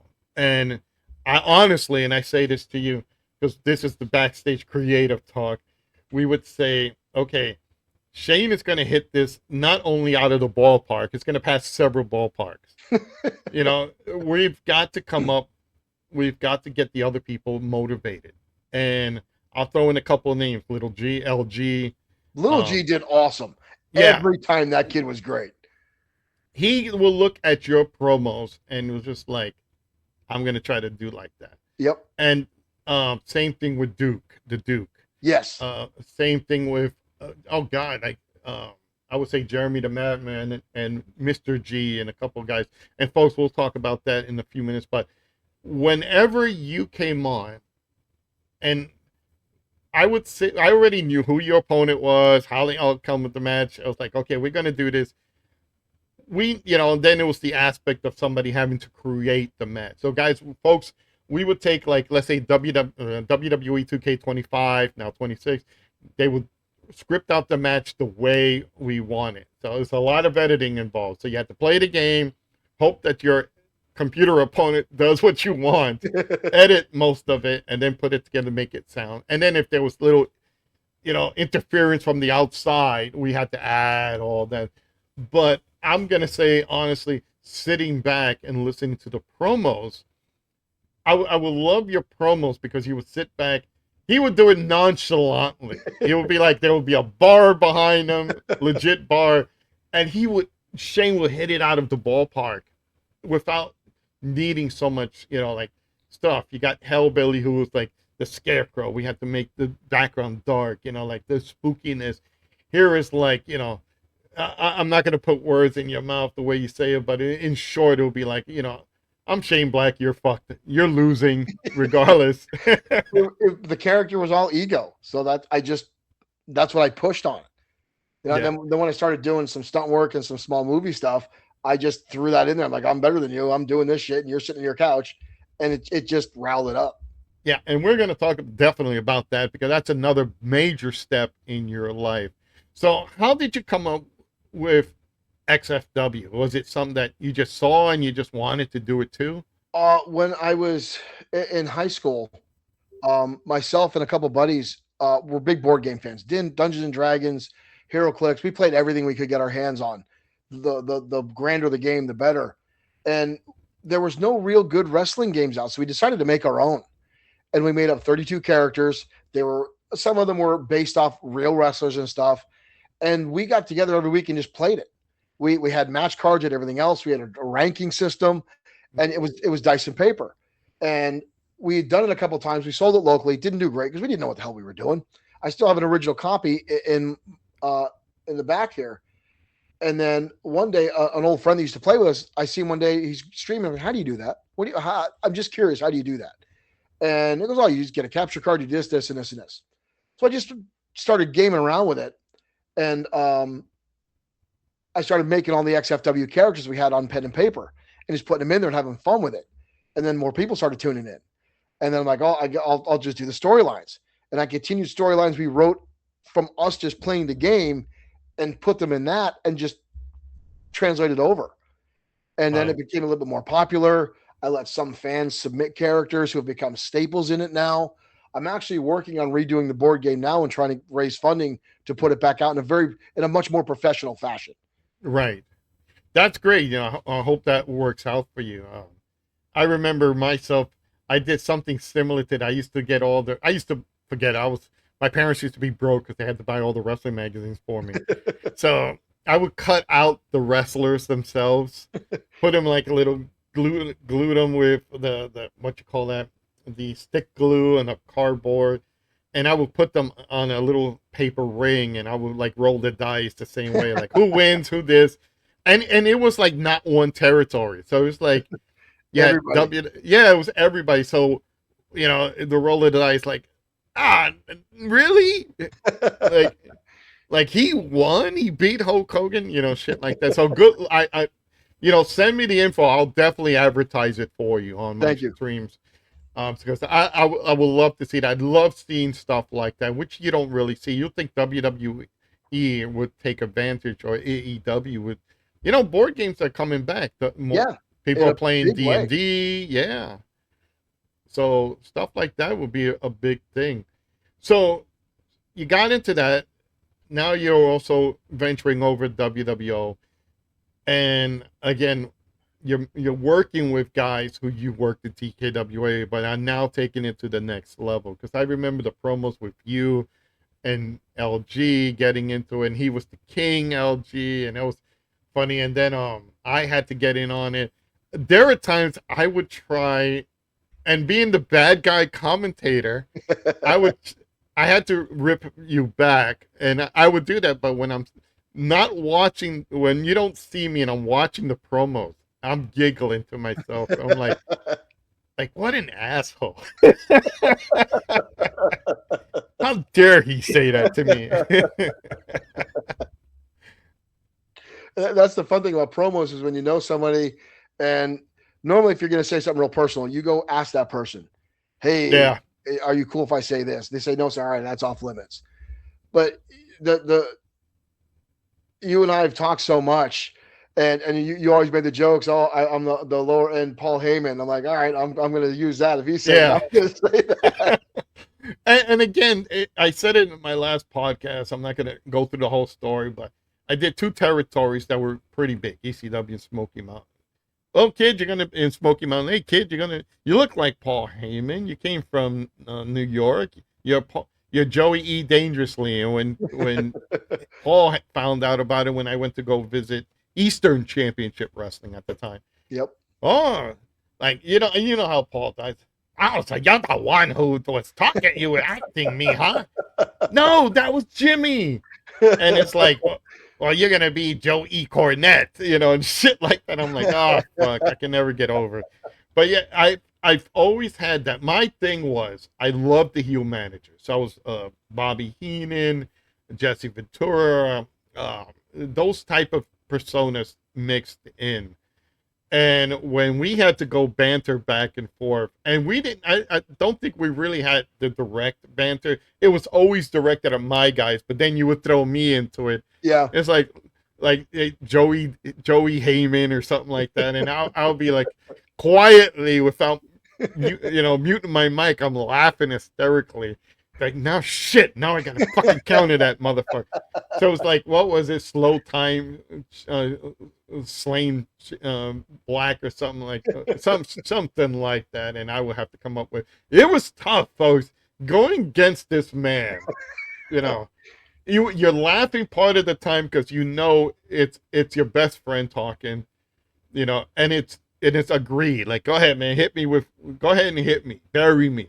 It only makes me laugh. And I talked about that show that I did down in Mifflinburg, that Slam Fest, and the last time I did Showtime Shane Black was one of the times there, and they were doing this commentary thing the night before, and Vinny was doing a thing against another wrestler, and their whole shtick for their fight that night was who was the better PWI 500 guy, because they both were ranked 500 times they're correct. And I looked at Vince and said, "Do you want face or heel Showtime for the show?" Because I want heel. I said, "All right." And then he puts me on this thing and said, "What level of Showtime do you want?" Because I want full Showtime. I said, "Later on, you're going to remember you said that," because you forgot how much of a jerk I can be. And they're going through this whole thing, and they're going back and forth over, I'm PW 500 this year, and I'm this 500 this year. And they're going back and forth. And finally, somebody asked me a question, and I instantly just flew off. I said, "Well, thank you for being the only person in the audience that has a smart, can ask the only person on the panel that matters a question." I said, before I get into it, these two idiots are arguing over who the best person at 500 is. I said, "Let me know when you jackasses break 200. And then I just saw Vince put his hand in his face and go, "Oh, I forgot." And I wouldn't let it go. And later on, he goes, I asked for that. I said, "Yeah, you did." Yeah, because weren't you were in the PWI, right? You were high up, right? Yep, I broke 200. Yeah. Right. And he forgot that. And I wasn't going to let him forget it after they were fighting over the top 500 spot. And as soon as I said it, he just lowered his head. And that's why I said, "Do you want full Showtime or do you want to tone down a little bit?" And as soon as give me everything you got. You asked for it. Yeah. I pull no punches. It was, when you have a person, and then the great thing is you can do it like this. You can come up with it. A lot of guys take a while to get started. With my character, it's always the bumbling Bobby type Heenan character. So it's like, yeah, but yeah. And then, you hit it off out of the ballpark. And I think guys like LG, now Hellbelly slowly getting there, and a couple other guys have really taken it off. Yeah, it takes time. But they credit you because, learning from your experience, feeding that is a motivation factor. Because when you hear, and folks, I'm not lying, and when you hear a Showtime Shane Black promo, you're kind of like, damn, that's damn too good. How am I going to fight that? It's the only thing I miss is Glees. I don't get to do promos anymore because now it's just like weird giggles and stuff and some weird gibberish. But I do commentary for High Ground. So that version is Showtime Shane Black. Or I'll get out in the ring and make announcements for him. That version is Showtime Shane Black. So I kind of get to do both sides of it, just not wrestling as Black. But I'll still try to squeak some stuff out every now and again. And I just wrestled one of my former students earlier this year. It was a student versus teacher match. And he wanted to do in-ring promos. I said, okay. And he wanted some specific things back and forth. But once it was done, he went backstage and goes, "I hate you." Because I hit him with some stuff, and he's trying not to laugh. And I'm right in his face. And I hit some personal stuff that I knew he'd be cool with. Yeah. And he's lowering his head because he's a bit. I mean, he's built. He's jacked. Lucius Crow is his name, and he's a little shorter than me, which is hard to do, but he's good. He's like a miniature Roman Reigns. And I hit him with some stuff, and I see him biting his lip. I'm like, "Yep, I got him. Welcome to the business, kid." Now, you just mentioned that about students, so you started training now students too, correct? I had a small school for a while, about 5 years in Wilkes-Barre. The promotion was PWA. Right, I remember I PWA. loved it. Yeah, and it was good. It unfortunately folded because the guys I was in business with didn't do financing at all. They didn't pay attention to where they were spending stuff, and I couldn't stay there. It wasn't sustainable. Right. I helped them promote one of the first shows and sold the crap out of it. We sold the show out. We made a crap ton of money. I'm like, you take this money and this rolls into the next show. You have to be self-sustained. The guy took all the cash and paid all his personal bills with it. Yeah, you can't. Didn't he learn from Vern Gagne and Eric Bischoff? No. You And then know, the next show, I'm like, all right, let's get this. Well, we don't have any money for it. I'm like, what do you mean we don't have any money? We yeah, sold 500 tickets at the last show at $25 a pop. Where's the money? I don't know. What do you mean you don't know? So yeah, I loved in PWA and had a better taste, but I got to train a lot of people, and I enjoyed it. yeah. For the couple Now years, let me ask you this: so you went from pro wrestler to actual now, you being trained. Now you're the trainer. How much different did you have to mentally, change? a lot, because I don't want to come off as conceited. I'm someone that takes criticism very well, but not everyone does. And now, when you're training someone, you have to critique every little thing they do, how well they land, how well they're doing fake motions, how well you're holding on to something, especially something as simple as a lockup. When you tell someone you've got to make it look stiff, but you can't be stiff, they're like, I don't understand what you just said to me, because they don't. It's for anyone that's ever fallen on ice or something out in the world or slipped in mud, your first instinct is to put your hands down. And in wrestling, you Yeah, have to break that habit. You can't do that. You have to break real world thoughts and physics in the world of professional wrestling. And now, when I'm telling you, oh, your hip toss, nope, you landed on your ass, stop it. Well, it felt yeah, right. Well, it looked like crap, so don't do it again, or you're going to break your tailbone. yeah, And so it was tough giving so much criticism to people, because I didn't want to break their spirit. I didn't want to hurt their feelings. But at the same time, if you don't, they're going to hurt somebody else. yeah. And unfortunately, like I one time this kid came up to me. He wanted to learn how to be a manager, and I said, I could teach you the moves, but you got to sell the gimmick and everything that a manager's supposed to do. And then I said, you're getting in the ring, and you're gonna learn how to fall. But I'm a manager. You're gonna learn to take the hits and the falls. Someone's going to choke slam you sooner or later. Exactly. Lord knows I was been tossed out of a ring, pressed over my head and tossed out. You know, so it's you got to learn all the ropes. So Yeah. it is a different mindset, and sometimes especially I'm thankfully I don't do that anymore. But kids today, I can only imagine. Hey, hold on. My thousands of like Instagram people want to see this. Like no. Yeah. One of the hardest things I had to do is now with High Ground Pro Wrestling, being a ring agent and helping some of the younger talents. We got a lot of really good young guys. We had a kid come in, and he wasn't big in size. He was lucky if he was 110 pounds. Oh, geez. He had a really good persona for managing, but he wanted to wrestle. But he Mm, wanted to be main event. I'm like, dude, I don't want to break your heart. yeah. That's not in the cards for you. Well, why not? He had no muscle build. He had no height. He and I don't want to trash the kid here. He looked like he belonged in the Revenge of the Nerds movie, but he reminded me much of like a Harvey Whippleman manager, which he was getting over with, but he didn't want that. He wanted to be a world champion, Right. and trying to break him of the habit, saying title belts don't mean anything. It's an accessory. It's part of a storyline. Yeah. And I literally, they put a title on Glee, and then I spent 3 months trying to get rid of it. I'm like, I don't want them. They don't let me. And I literally took a young kid and said, okay, I'm going to pick him. I'm going to work with him. I'm going to build him up. I'm going to put his character over it. He's taking the title. He's still got it, which I'm happy with. But I'm like, I don't want it. I don't need it. I don't need to be the main event. I don't need to be the guy with the title. I just want to entertain Right. the people. And it was very hard for this kid to swallow that he had these physical things that are always going to prevent him from being Yeah. the main guy. And that's Yeah. tough.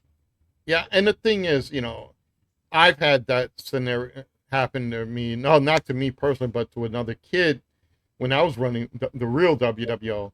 And it was back in 2013. And the kid he came in. Jason we had the school. Jason was training. And I looked at the kid and I'm like, gee, he needs to eat. He needs to just stay at a McDonald's and eat until the damn place closes. You know, he had no bill, real again slim, pasty skin, and I said, "Kid, you're either going to be a referee or you're going to be a manager."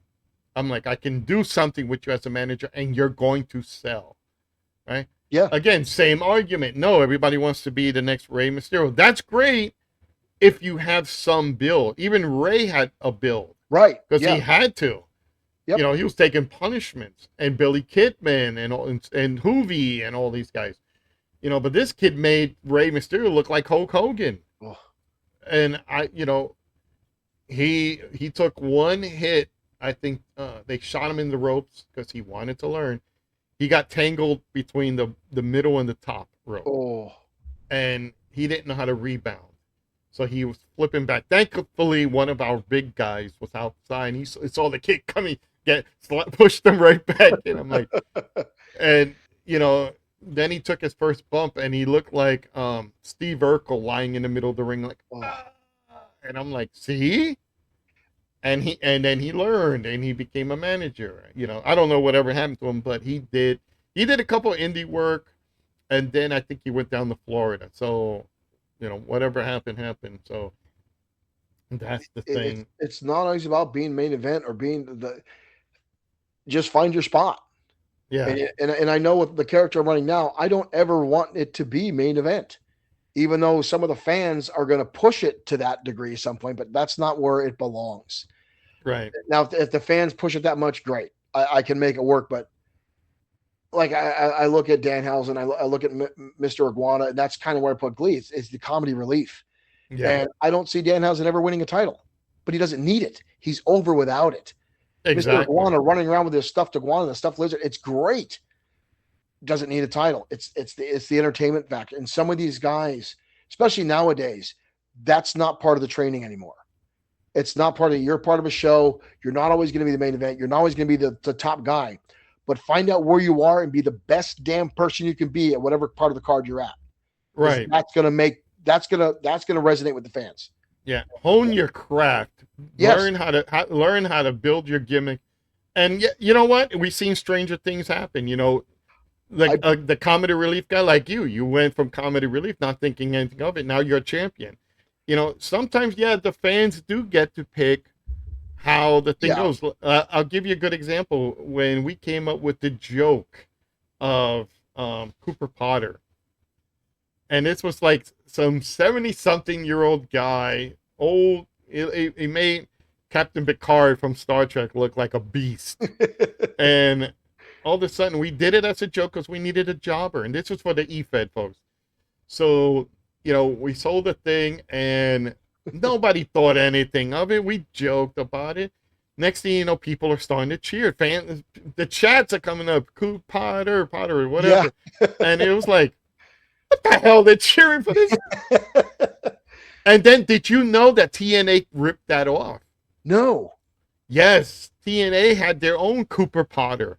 Go back. If I find a link, I'm going to show you. They had an old guy. I can't remember what's his name, but looked the same, acted the same, and was their version of Cooper Potter. No kidding. Next time, if you see Jeremy, ask him. I'll ask him. Yeah, we joked. I said, I looked at it one day because somebody sent me a link. They my old booker, like he doesn't watch the EFED stuff, but he'll watch like wrestling in general, and he was like my booker, my agent, and he'll send me a thing. Hey, did you see what TNA's doing? I'm like, I don't watch TNA, right? Unless it's a real tits and ass, I don't care. And he said, check, they have a old 70-something-year-old guy wrestling. No. Yes, sent me the link. Dressed the same way, acted the same way, fumbled the same way. And he was the top draw. And it's taking inspiration from somewhere. Exactly. And, I'm not going to stay shit, but maybe Iguana Man got the idea from the Glee. So... but sometimes imitation's a form of flattery. So, yeah.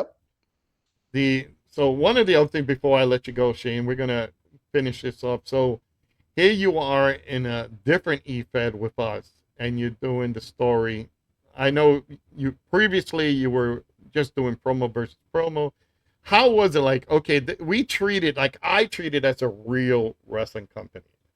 So going from promo, and you're seeing the storylines. I don't know if anybody else did it. I know we're kind of like I wouldn't say the first to actually treat it like a pro wrestling show, but so you're coming in, you're seeing us, and you're meeting the same people. How was it? Was it any different from going from TKWA and others to like, okay, here's WWO, and this is a different reality? WWO was more comfortable because we're booking storylines. It wasn't or whoever had a better promo gets to go over. It was more comfortable, more like a real pro wrestling. And that's what I do with XFW.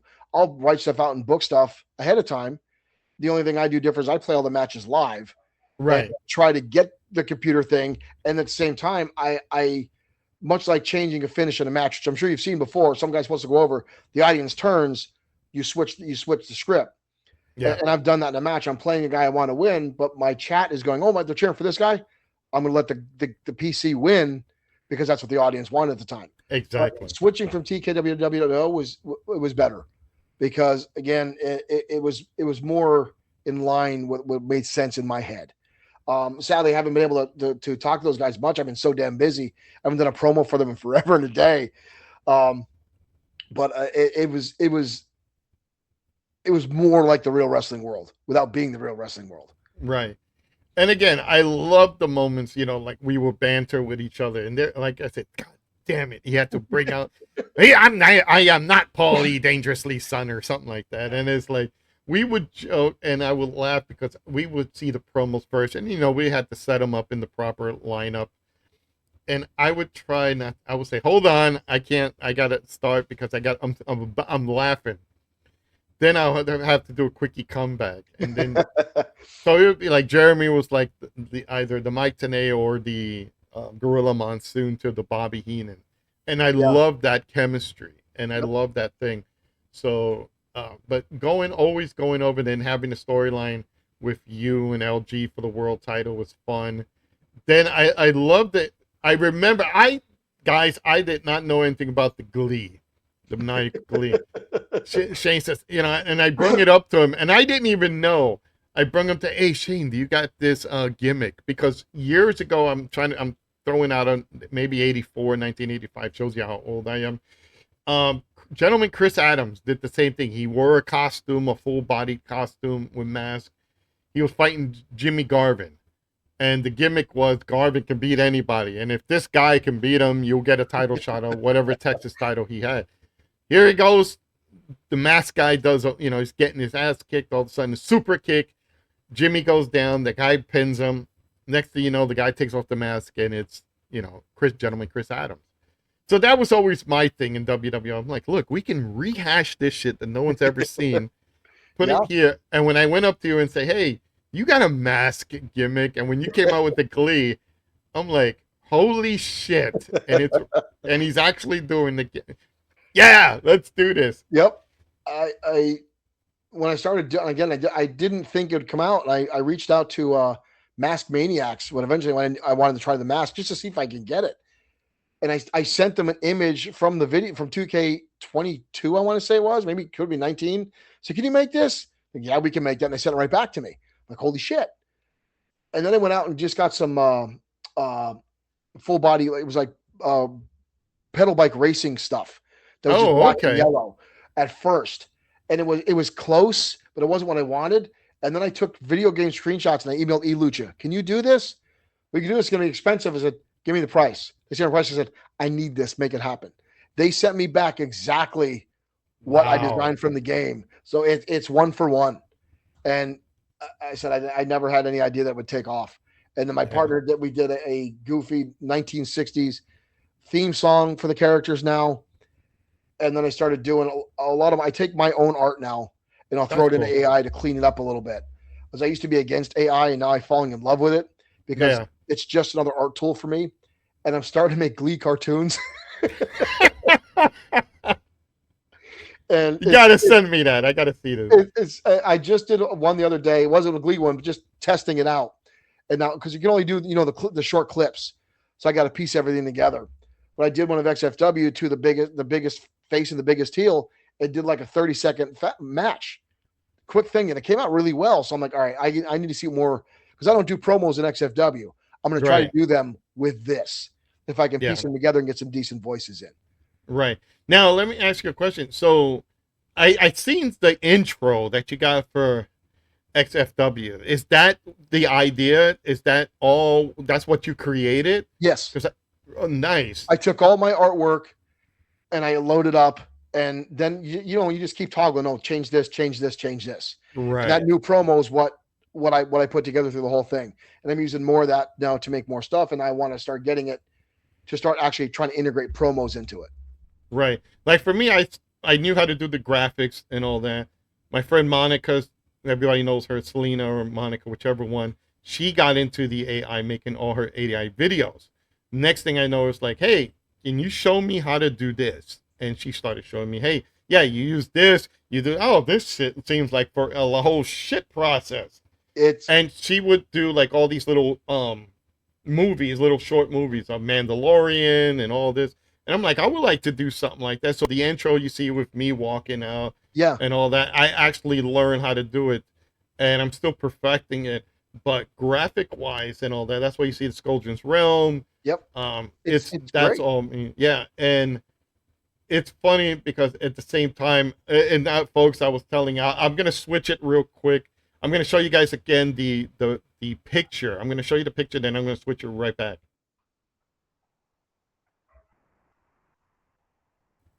So with that, I had designed a Showtime Shane Black banner, so everybody gets a banner. So we get folks, where you see where it says guest, it'll pop up with their name. But since Shane has it already in the back, we'll move it on. So there you go. So his, like I'm looking around, I'm like, where the hell is this? Where is the damn name? I couldn't find it. So I made a new one and I added like, okay, I want a professional wrestling style, and you know, I want this added. All right, this. Go ahead and hit me with a logo. And then I said XFW, just add. I didn't think how new it was, but it knew enough. This is how scary it is. It knew enough about the XFW that it got the actual logo. It got everything for it. And I'm like, damn. I'm like, Shane's got this really good background. I've been doing a lot with it, and pushing it out a lot, on all the social media stuff, just trying to drum up some stuff. Because the first Facebook page I was up over 5,000 followers, and it was doing really well. I was every night 1,000 people are watching me play wrestling video games. Yeah. And I lost my first XFW Facebook page. Oh wow. The WWE had it shut down. Oh damn. There was people coming in saying this is better than Raw. Now I know they're just fans of the show and fans of me doing the commentary, but they went to Twitter and started tweeting at WWE, this video game XFW show is better than your program. You guys suck. Oh damn. So I started getting tags saying this is their property. This is this. I'm like, uh-oh. And I had clips and shots of WWE says they want this stopped. I go, shit. One day I logged in, my page was gone. Jeez. I had to start all over. So I'm like, all right, you pricks. Yeah. I'm not laying down. Yeah. It's sad when and again, sometimes looking at this video game stuff like the eFed stuff is as good as watching a real show sometimes. Yeah. So you would go and like, holy crap, like this is, and I joke with Jeremy all the time. I'm like, hell, we just did a 5-star match better than AEW and TNA. We just did a better storyline than WWE. What the hell? We should be hired. I've gotten to the point where I played on normal, I can get a legit spot of what I want.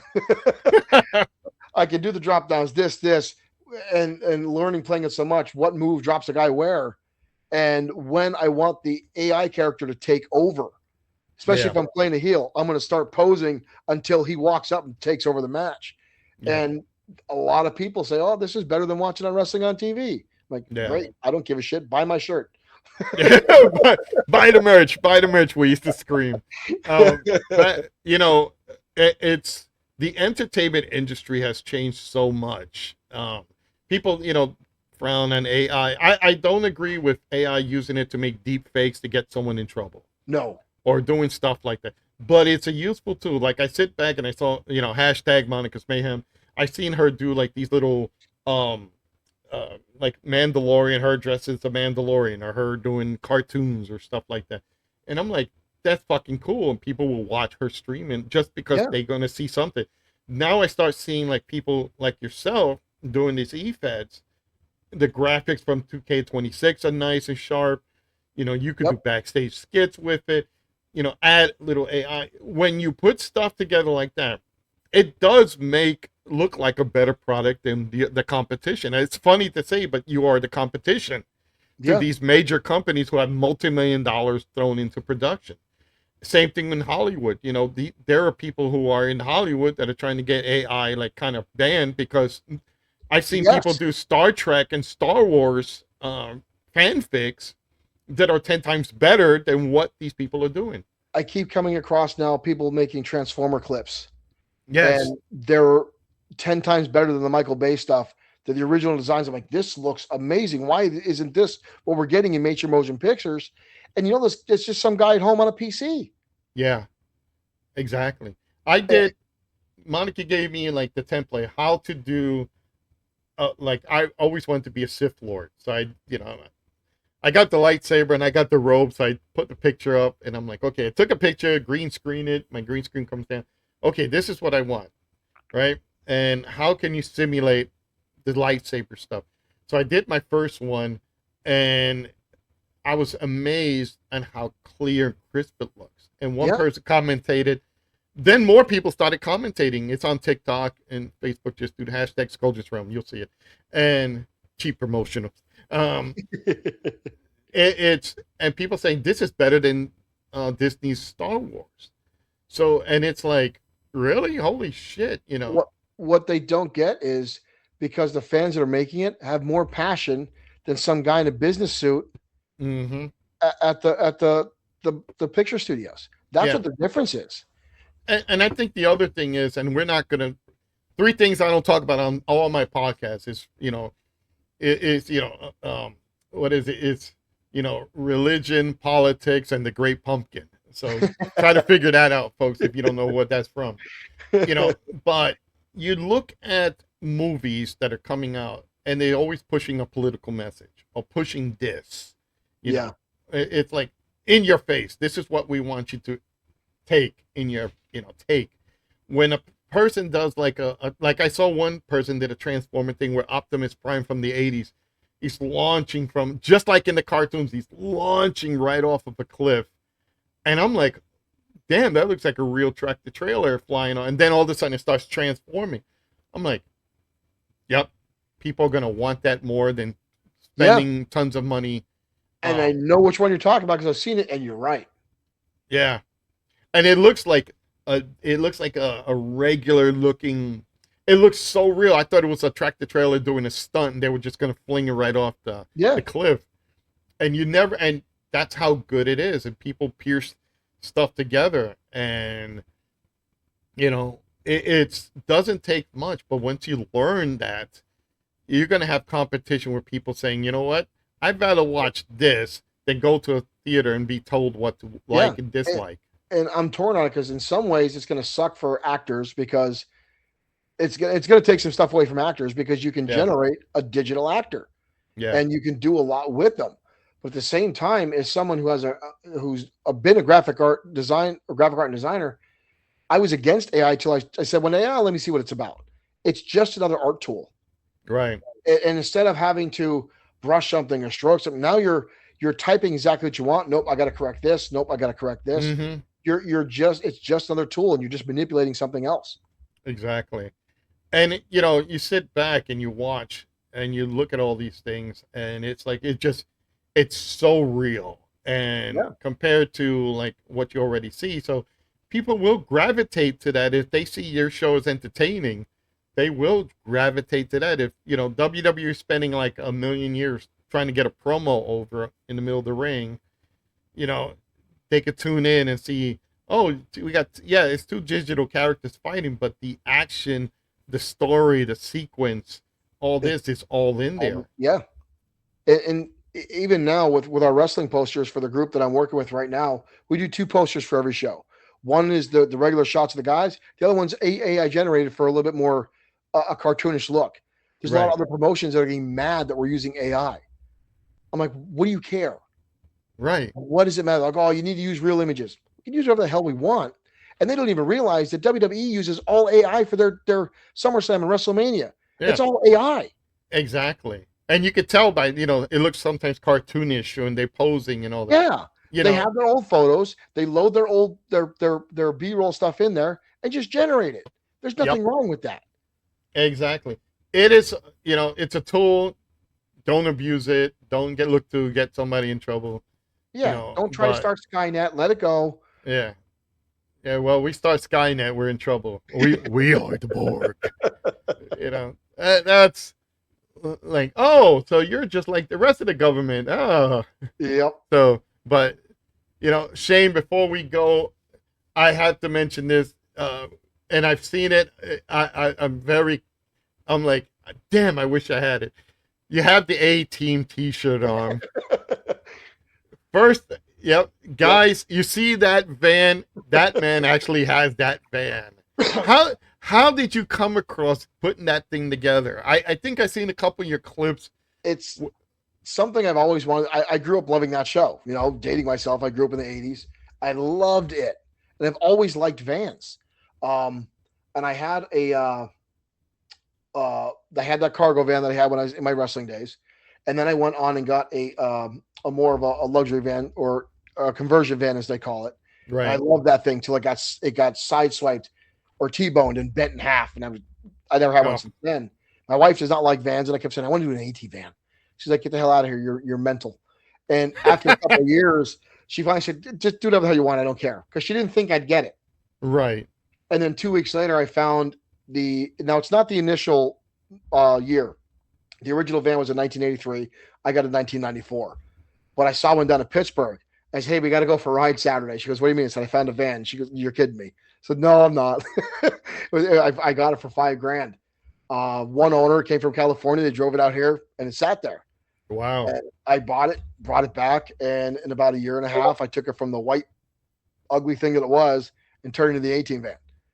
And it was a COVID project because I was bored. I couldn't do anything else. I was still working, and it took on a life of its own. I didn't plan on taking it to car shows, and people said, you got to bring this to the car show. You got to bring it to here. And then I started using it as I'll occasionally volunteer for an animal rescue group. And they said, hey, does anyone, because a buddy of mine was doing it, he says, hey, can we borrow you? I said, what's up? He goes, we need to get a whole bunch of dogs. I said, I can fit 20 dogs in the back of the van. And I piled all the dogs in there, and I parked it out front of the store. People come up to see the van. I said, come in and see the dogs that we got. Yeah. So I just started helping them out there. So I've used it for charity work to help other people. I use it for myself. Now I've got a page called the NEPA Team. Nice. I was actually renting out for rides for bachelor parties and stuff for a while and chauffeuring people around. It's taken on its own damn thing. And it's like the Glee character. It's something that brings me happiness. And now seeing other people get excited when they see it just makes me smile. It's a nostalgia thing when I see it, and I'm like, God damn, man, that looks like exactly it. And I get a kick out of it when I see people go, oh, I love it when a plan comes together. Yeah. I've got a horn inside with 4 sounds. One of them it's Hannibal's voice saying, I love it when a plan comes together. No shit. I got two BA Baracus phrases and the theme song. So they'll start saying something, I'll hit the button, and then they lose their minds. That is awesome. Like, I'm surprised, like, because I think the only ones that are surviving right now is it Mr. T, Dirt Benedict, and Murdoch. the guy, and Murdoch Howling. Yeah, Dwight Schultz. Dwight Schultz. And I'm like surprised none of them come down to you and like, hey, we're gonna drive in this. It'd be great to have them pop up there. I got to meet Dirk Benedict last year at a convention. No shit. I was gonna have him sign the van, but to sign a vehicle was $2,000. Oh wow. I'm like, oh, I only brought a couple $100. We're not gonna do that. So I got a regular signed poster. Nice, but at least you got to meet him. Did he actually see the van? Did he? No, he didn't get a chance. I mean, he's in his 80s. Yeah. A hell of a nice guy. He can talk, man. He will tell you stories all day, and it was just an absolute delight hearing some of his stories and such. And he never wanted to be an actor. That's the whole other thing. I go on for hours, but He was really nice. I got to meet him. And when he's doing the signings, he didn't just sign it and go. He then started talking to people. He then, oh, this, and this. He got to see a picture of my van. And he's like, oh my God, that's great. And he's still astonished that people will go to this length for the fandom and to show their appreciation. Well, here's a funny little tidbit for you. If you ever get a chance to talk to her, Monica Selena, she was so lucky. And I'm envious because you guys got like the best vehicles from my childhood. I'm waiting to find a Street Hawk bike or an Airwolf chopper. I know what you're about to go into. You briefly talked about this before. Yeah. Well, so on her way, like it was on her way to a Walmart or something like that. She was driving by and this guy selling a Firebird Trans Am, and it is it's actual what is it? It is not the hero car, but the one of the replicas they would use to destroy it or something like that. Inside is all decorated and all that. She was driving by. She saw it. The guy had it for sale. And she went up and asked him, yeah, can you, it's probably like in the 100,000s. Can I buy it? And he looked at her and says, I'll give it to you to $2,000. Oh my God. And she says, really? And he says, yeah. She drove back, pulled the money out of her account, got her husband to drive her down, and next thing you know, it's like giving it to her, and she asks point blank, "Why are you selling it for this amount?" She opened it up, and they go, and it has the lights in the front, has the monitors all still working in there. It's a little bit beat up because of he just wanted to, and he drove it up from Florida up. Wow. So she got it, and he was getting divorced, and his wife was going to take stuff from him. So he's like, she's not going to get anything if I don't have it. So he started getting rid of stuff, and any little money he has, he was just going to keep it. And the vehicle was one of them. He had like weapons from the Planet of the Apes and the originals, Wow. and some other stuff. And she like, well, I just gave you $2,000. I don't think I can buy anything else. And every time she brings it out in the summer, I got to tell her to take a picture. She gets pulled over by state troopers who want to pose. I've had that. Yeah. Oh, so you know how it is. Yeah. When I was coming, I just came back from Virginia in the summertime, and I thought I was getting pulled over for speeding because the cop's coming up. And then I see him coming up, and all of a sudden he gets in the other lane, and he goes, "Sorry, didn't mean to scare you." On on his microphone, I just wanted the picture of the van, and then he just pulls off the other side of the road. And years ago, my wife and I were going to South Carolina, and it's 4:00 in the morning. I pull into a car wash to vacuum out stuff, and I see a cop pulling in. She goes, "Oh, you're getting pulled over." He walks up and goes, "Hey, you don't have a Mr. T or a bazooka in the back of that, do you?" I'm like, "No." He goes, "Can I take a picture?" I'm like, "Absolutely." But same thing. They just want to take that picture. Yeah, that's always good. Like I'm envious. I'm waiting to find an Airwolf. Yeah, you guys got cars. I gotta do. Best of luck if you can pull it off, sir. No, yeah, I don't think that I'd be shot out of the sky with my luck. Yeah. But Shane, it's great. Come on, hit me with any links you have. You want to advertise your websites, anything you want to. You can search up right now, of course, XFW, which is on YouTube, on Facebook, on Twitch, or you can go right to bloodsword6.com and find all my links on there. You can also look up High Ground Pro Wrestling on Facebook and find out where our shows are. Our next show is coming up in 2 weeks at Uncle Buck's Barbecue in Plymouth, Pennsylvania. It'll be a 4:00 show, outdoor summer show, family oriented, a whole lot of fun. Oh, that's great. Oh, you got got the same army of dogs now barking. That's okay. I got an army of dogs here too. I'm actually one is right up my areas. You can probably see him right there. I can see him now. Yeah, a little boxer. He's the one that went between the curtains in one of our recording shows. That's happened to me numerous times. One just leaped over the couch. I saw something like run by in the background. But Shane, I think we could talk here all day and we can keep going easily. Yeah. But it's been great. Everybody check out Showtime Shane Black. The maniacal glee, I think, my bane in WWO. Send me those links and I will put them on the show here, so like that everybody can see them. So all right, thanks. I appreciate it, brother. Always and a pleasure. If you got any merch you want to sell too, put it on there too. I'll make sure it gets spread around. And I Sounds good. definitely want a copy of that board game, dude. I gotta have that. I'm trying to fine tune the details, and then I got to find someone to manufacture it. Yeah, get a 3D printer. I've got a 3D printer. Oh, really? I'm 3D printing little glees right now. All right, buddy. It's been great. Again, thank you for being part of this. I do appreciate it. I got to bring you back so we can talk more about. We got to talk about your acting now. We didn't even touch on that, but we got to get into that Anytime, more sir. because I would love to do that. So, sounds good, you guys, take care, buddy. Have a good one. Bye bye.